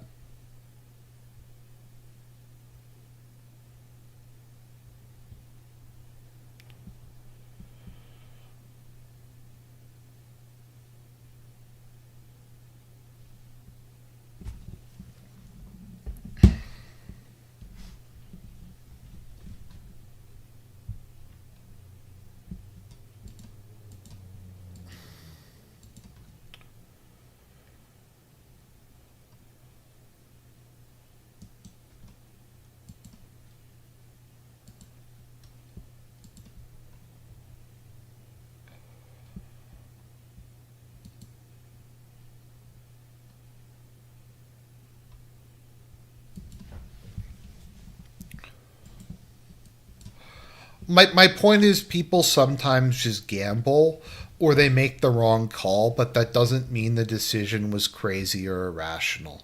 What was the point that I'm trying to make? Okay, yeah, these margins are growing pretty big.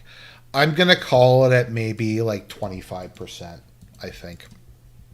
Um, I probably could call it now, but I don't think I'm going to.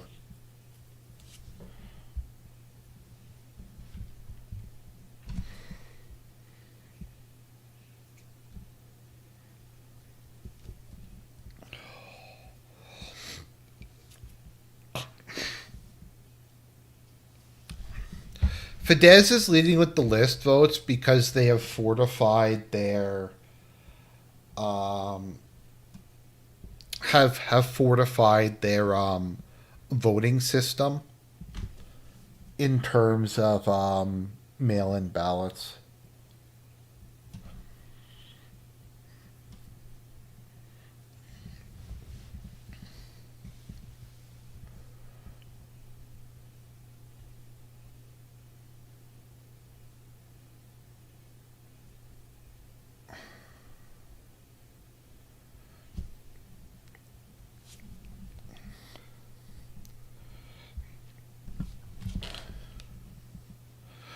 It's also kind of my issue with Metatron. I'm just not really interested in his political takes.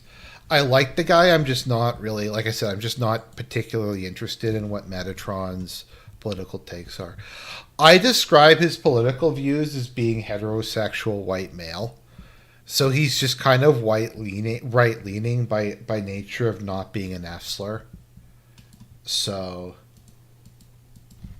yeah, and not liking woke stuff. Oh, what's his name again?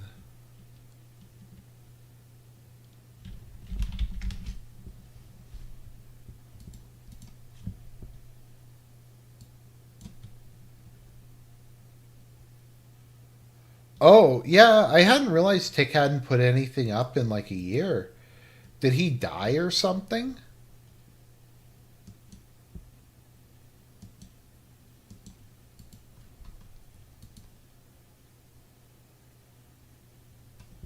I don't know. He's still getting $2,800 a month though on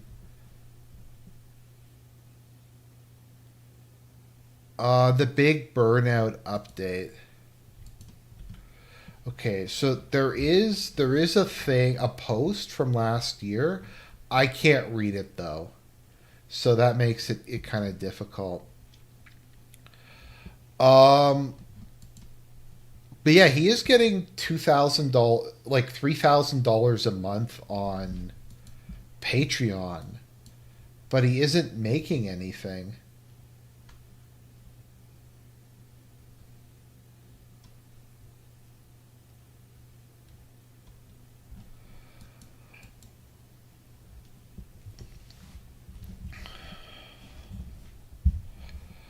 I don't know, but I feel like Tick could have done some other historical stuff. I don't know, like covered another war or something. It's not everything has to be World War II. Okay, I'm getting ready to call it. I'll wait to 25%, but I think it's pretty clear what wound up happening. I'm going to be honest. I didn't do a prediction, so if you want to say that I didn't call it, um, then you can. But I was pretty sure Orban was going to get felted. Um, I think there was just too many issues. He's made too many mistakes. A lot of bad, um, a lot of bad things happen with regards to Trump. I don't know. I'm gonna partially blame Trump for this whole thing.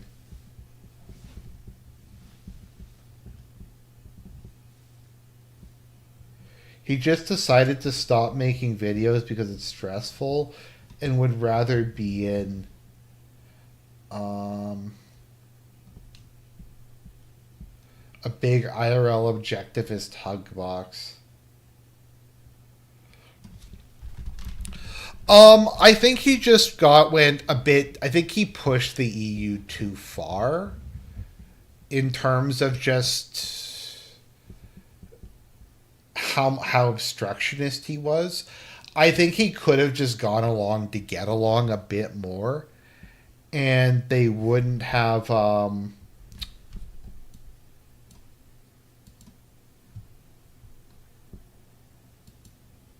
So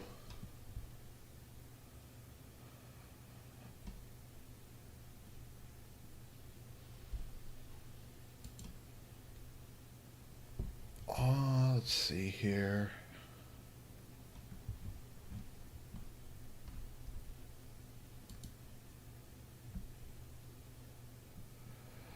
Also, just Trump.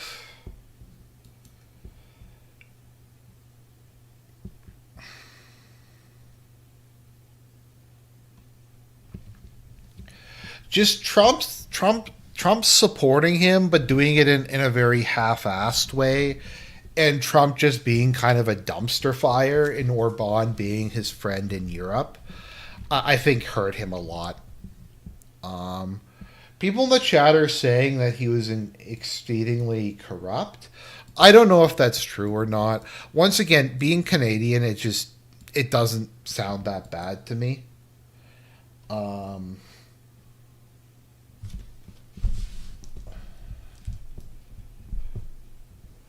no, I okay. Let me rephrase. I think it would have been an uphill battle regardless. But I don't think Trump helped. I think that Trump's behavior and Trump's retardation made it a lot worse for Orban than it really should have been. I guess is what I mean. I think the election would have been more competitive had Trump not just fucked everything over.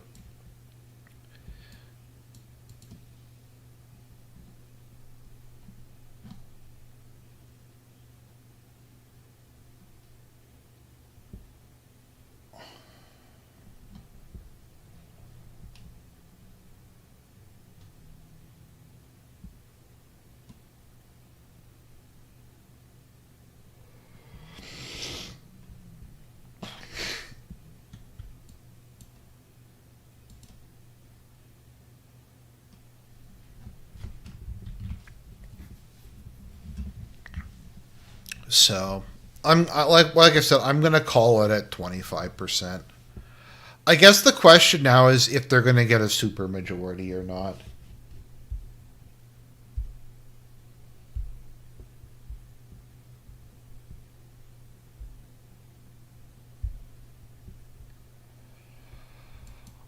I do, from my understanding, the economy has not been going particularly well in Hungary.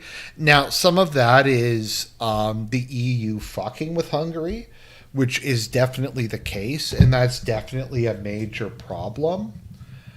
Um, that's been going on. But I do think also their policies were kind of incoherent um, on the economy. I don't know. People who maybe know more about Hungary's domestic economy, it's I never really heard good news coming out about it. I also just think Orban went too far in with, I don't know. I just feel like he gambled by going too far in on Trump and being anti EU and stuff like that. Um,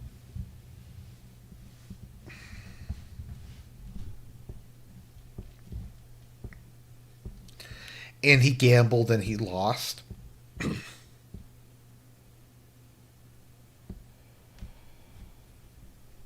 I think corruption and bad governance is also an issue.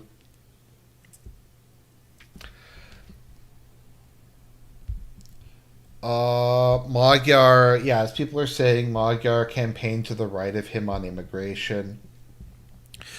So is it just impossible, regardless of how elections go, to reduce immigration? Because in Japan, people overwhelmingly voted anti-immigration, but now they're saying they're going to increase immigration. So it seems like no matter how people vote, um, immigration just goes up.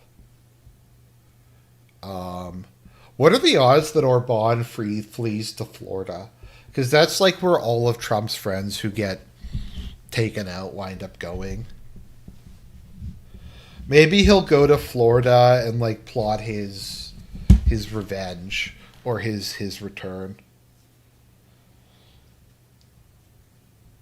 I don't know. He should flee to Florida. Um, if he loses this election, because that's where literally everybody goes. Hopefully, he's stolen enough money or embezzled enough money that he can live a good life there.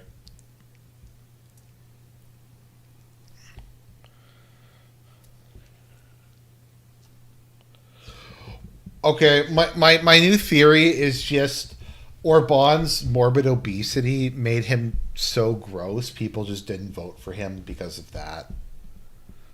That might be the answer. Okay, I'm gonna.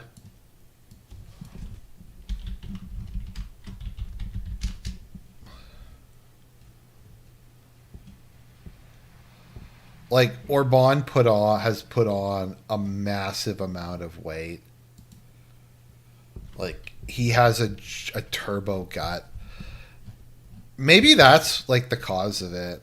I don't think that's photoshopped. I think that's actually how fat he is at the moment. Um,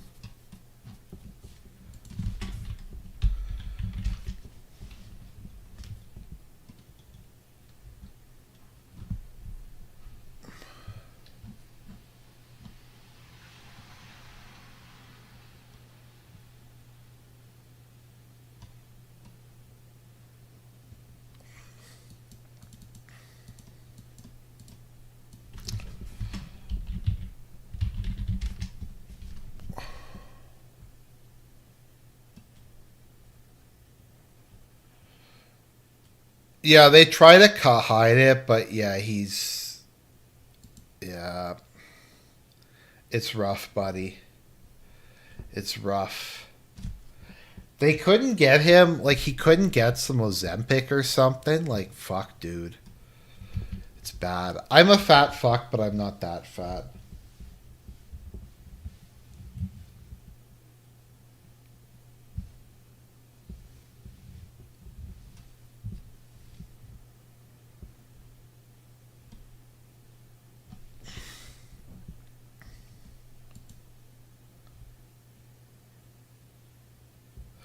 I can't tell if these are AI or photoshopped or not, to be honest.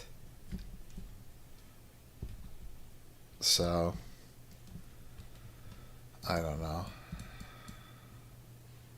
Yeah. Okay, I'm going to call it. Tisa has officially, in my opinion, won the Hungarian election. Orban and Fidesz have gone down in defeat.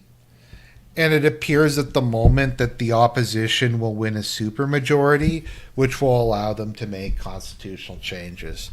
Now, there is still mail in votes that need to be counted, and that might change things so that they don't get a supermajority. But yes, I'm going to call it. Orban has lost. And he's lost bad. And it's not close. And all the people who were. I get why people were doing copium, but.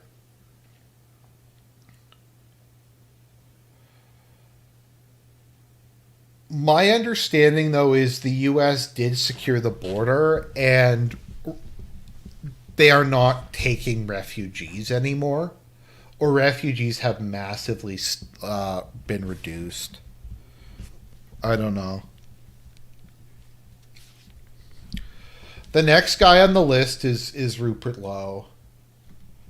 Let's go low, bros. I don't know. I'm never Farage. I made a video on it. I'm like, don't vote for reform. I can't do what Fuentes did and endorse the Democrats. My endorsement, though, for what it's worth for the midterm elections, is federally just don't vote.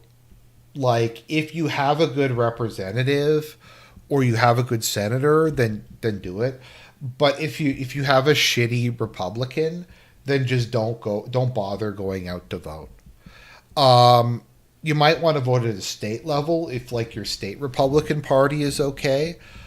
But I don't know. I just think at this point, particularly after the retardation that was this war, you just shouldn't do it anymore. Like it's not defendable anymore to keep throwing stuff in their direction. So yeah, I'm gonna just say that my position would be, unless you have a good local person, then vote for a third party or just don't vote. I can't do what Fuentes did and endorse the Democrats. I just can't. I will say this, though. If you live in South Carolina, I would recommend voting Democrat in the uh,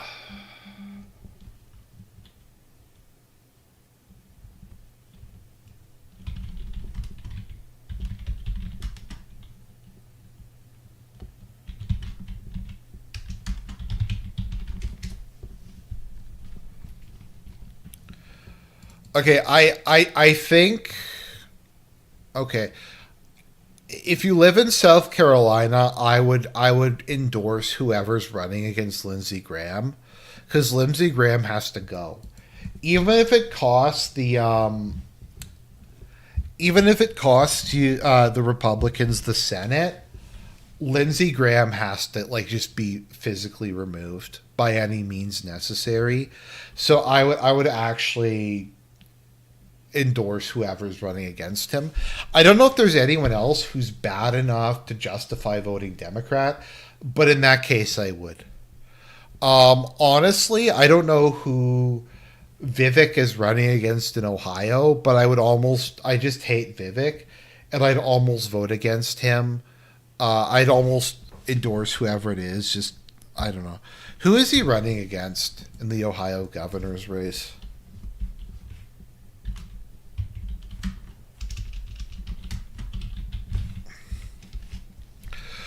But just no Democrat can be as bad as Lindsey Graham.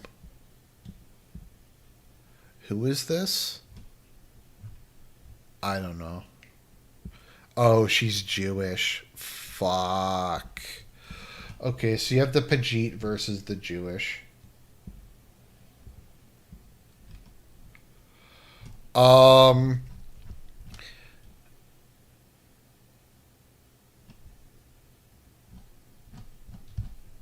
Okay, is this primaries? Amy Acton. Okay.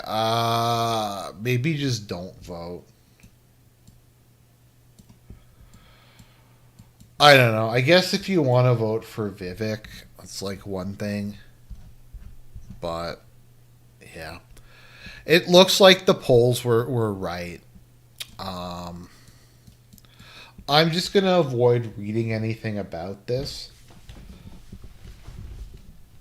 So. I don't know. Indians are more nepotistic than Jews, and I didn't think I'd ever say that. But there is no race that is more nepotistic than Indians. It's like, I don't think it's possible to be more nepotistic than them.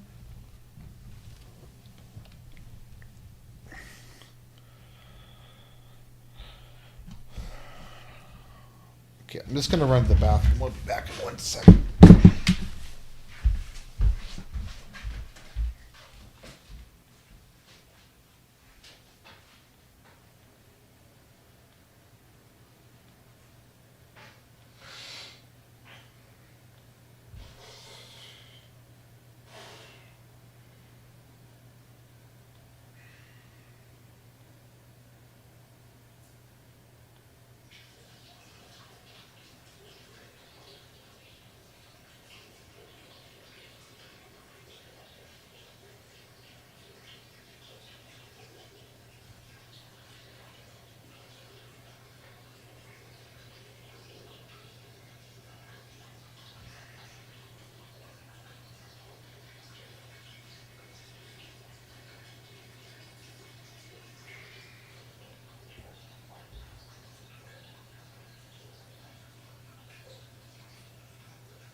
Okay.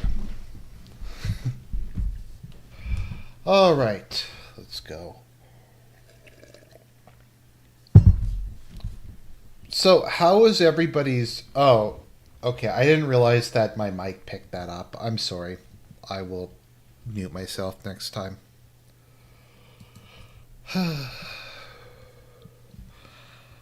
I'm very sorry for that. I will, if I can, I'll edit that out. I thought my mic was short range only, so I don't know. 2:30.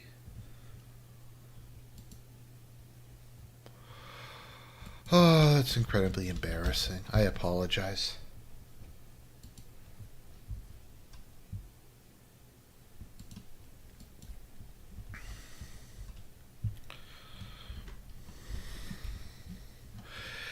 If you must know, the medication I take makes gives me dry mouth. Um,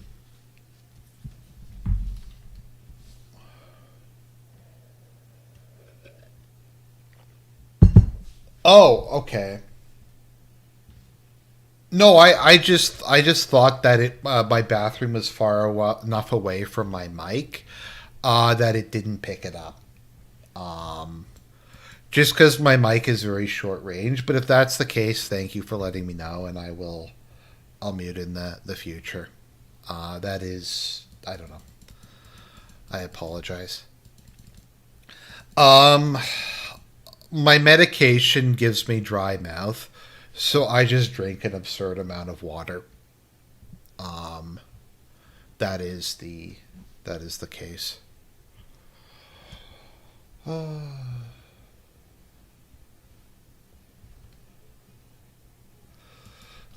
I feel really bad. I'm sorry, guys.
Yeah, I've called the election.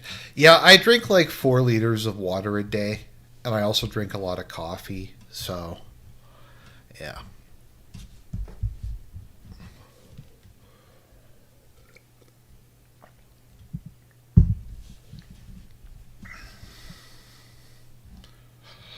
But yeah, no, because I take Prozac and Lamotrigine, which both cause really dry mouth. So it's better than the side effects of a lot of medications. It keeps me sane. But yeah, sorry. Once again, apologies. That I don't want to be like I don't want to be like Jeremy or anything. It was just an accident.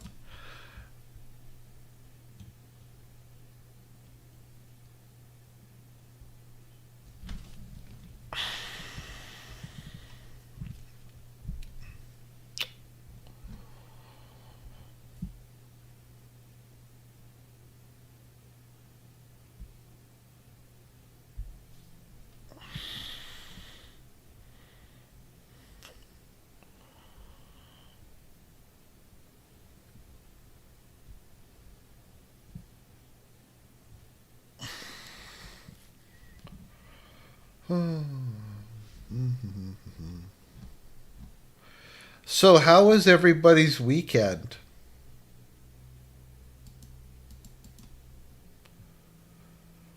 I don't know. On the subject, what kind of coffee does everybody drink? Um, what kind of coffee does everyone drink? I've been drinking Nabob for like the last couple of years. I find I really like Nabob. It's pretty tasty.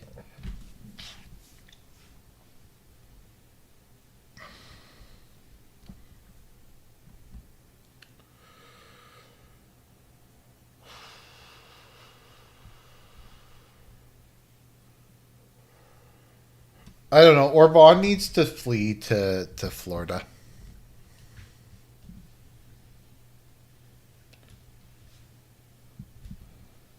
Instant coffee, Nescafe. You barbarian.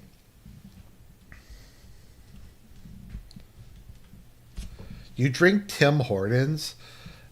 I don't know, Zach. I would like don't drink Tim Hortons is terrible. I like McDonald's personally. My favorite if I'm like out and I'm not at home and I want to get a coffee, I normally will get McDonald's. Um, I really like McDonald's coffee. I just find it's very nice. I tend to get it with just milk. I don't really drink eat it. I like a lot of milk in my coffee, so I like McDonald's. McDonald's I think actually has really good coffee. It used to be terrible, but now it's good. I just like normal milk.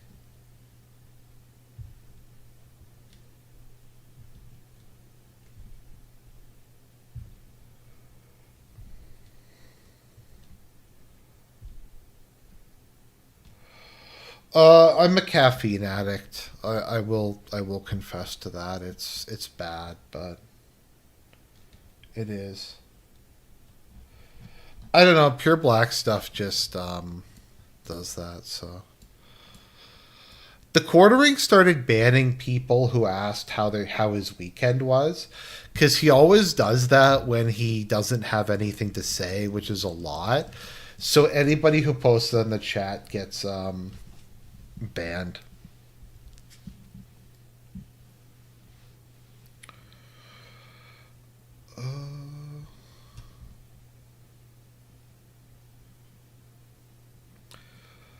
Something I miss about Europe is like sparkling water there is really good and really cheap.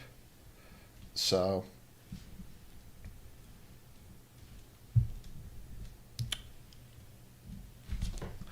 I kind of missed that. I tried wine for the first time when I was in Europe. I've never really tried wine before, but it's so cheap there. I actually quite liked it. I had Riesling, and I really liked that. I liked Riesling, and uh, I think I like off dry, like semi sweet. I had a pretty decent Pinot Grigio, so I think I'll occasionally start drinking wine going forward. I've been to wine before. I mean, I've been to Rome before. Yeah, I drink too many energy drinks. I'm not gonna lie. It's bad. It's a problem.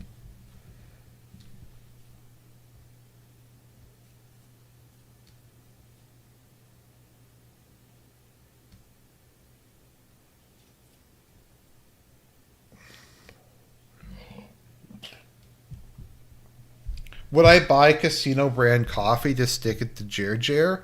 Uh, yes. I'm gonna start though.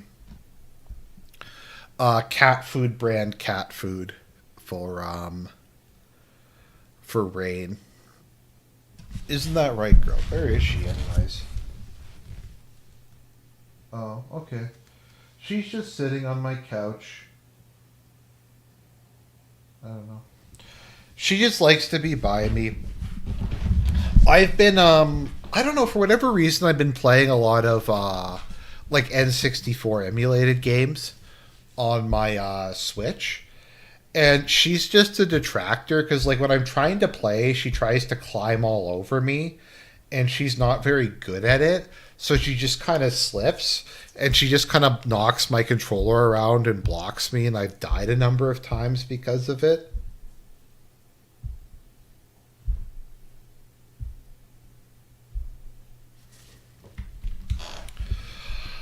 I had forgotten how bad the controls were for N64 games.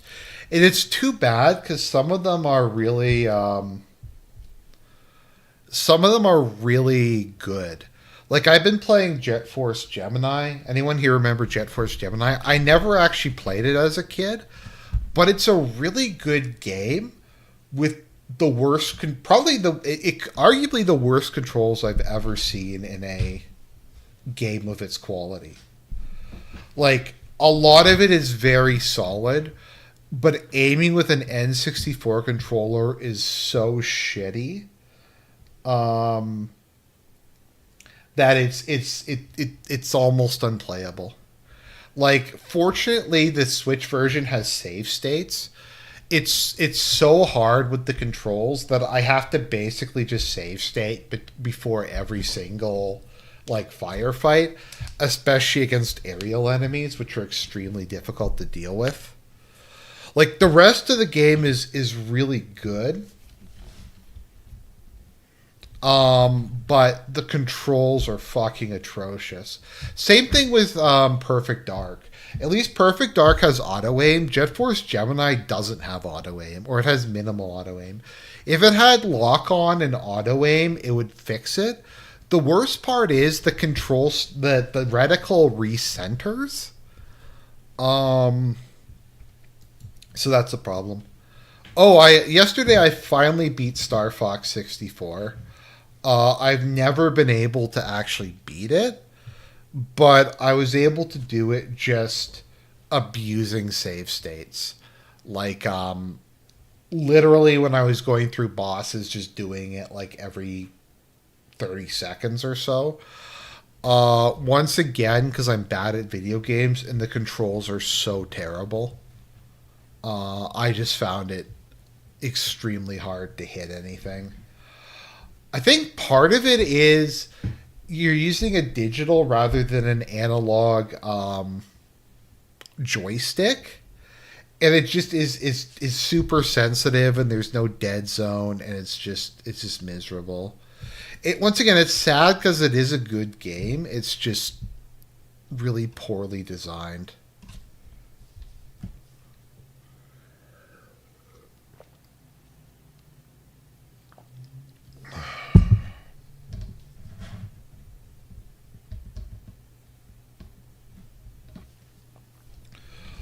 GoldenEye works because the auto aim is really good. I can't imagine playing GoldenEye with no auto aim. That would be a truly miserable experience.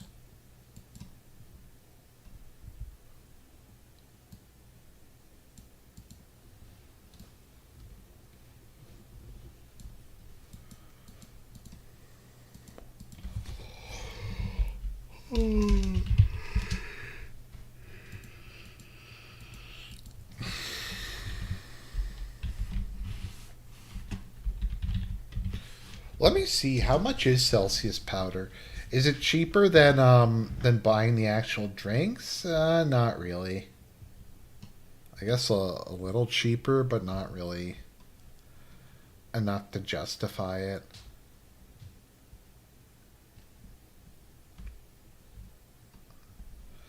I think there's G Fuel.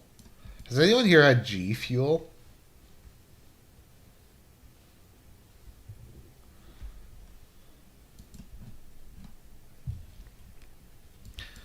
So how was everybody's weekend? Okay, I'll stop.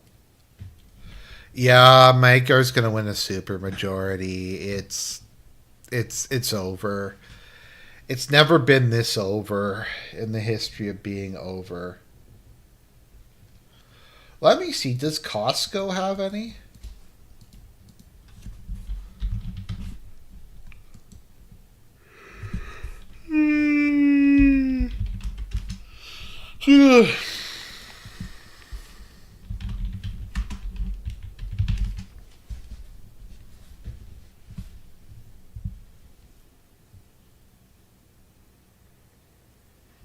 Okay, it looks like they have 30 for 23. I guess that's like okay. Maybe next time I'm at Costco, I'll try some. I'll get some and see how they are.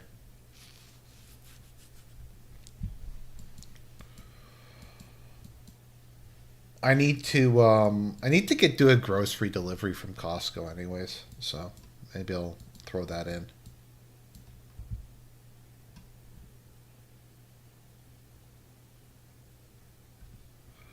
What did you think of Hail Mary? Did you like it? As I said, I really liked it. I thought it was a really good movie.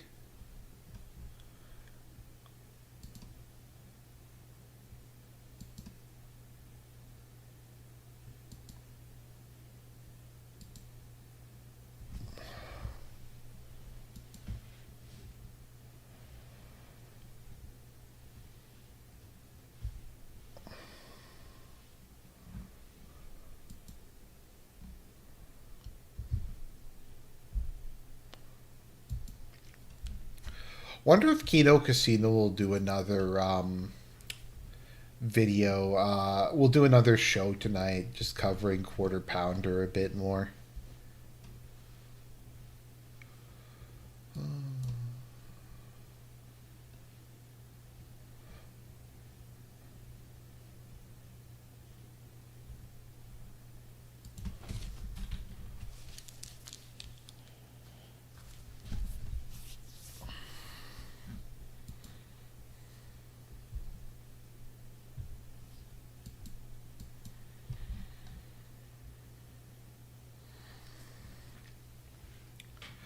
Did air, did air, did air, did air, did air, did air, did air. Oh, I was looking at American Costco. Okay, let's go to Canadian Costco. It's gonna be way more because everything's way more in Canada. Does anyone else has anyone else found that like prices, food prices have massively increased even in the last couple of weeks? I don't know. I feel like everything's gotten substantially more expensive. But then again, just stuff is so expensive in general. It's almost hard to tell these days.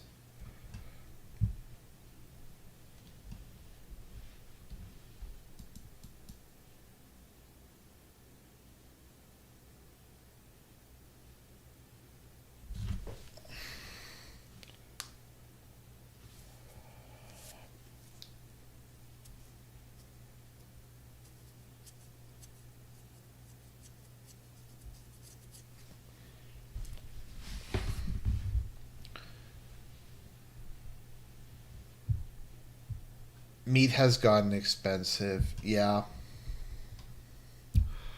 Okay. So if anybody wanted to maybe ask me some questions about something, otherwise I'm gonna wrap it up and go. I don't know, do something else. I've been playing Lunar 2 Eternal Blue.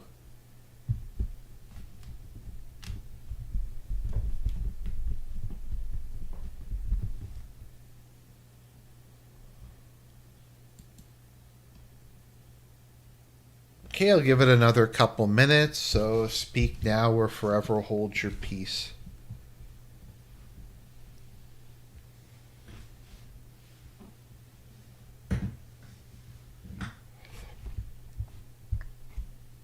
Ever watch Watership Down? The show? Yeah, the show was pretty good.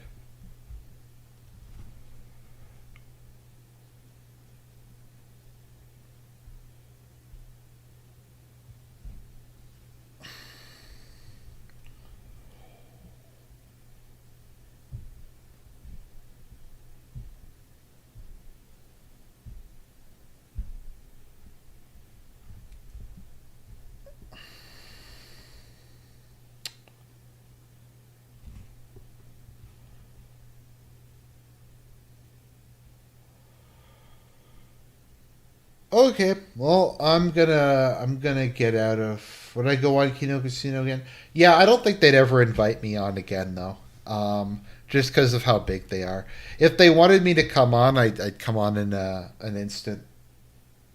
Um, do I identify as an Anglo? Yes. I don't want to say what my master's is in for obvious reasons, for docs reasons. Okay. Well, I think that's good. Um, God bless everybody, and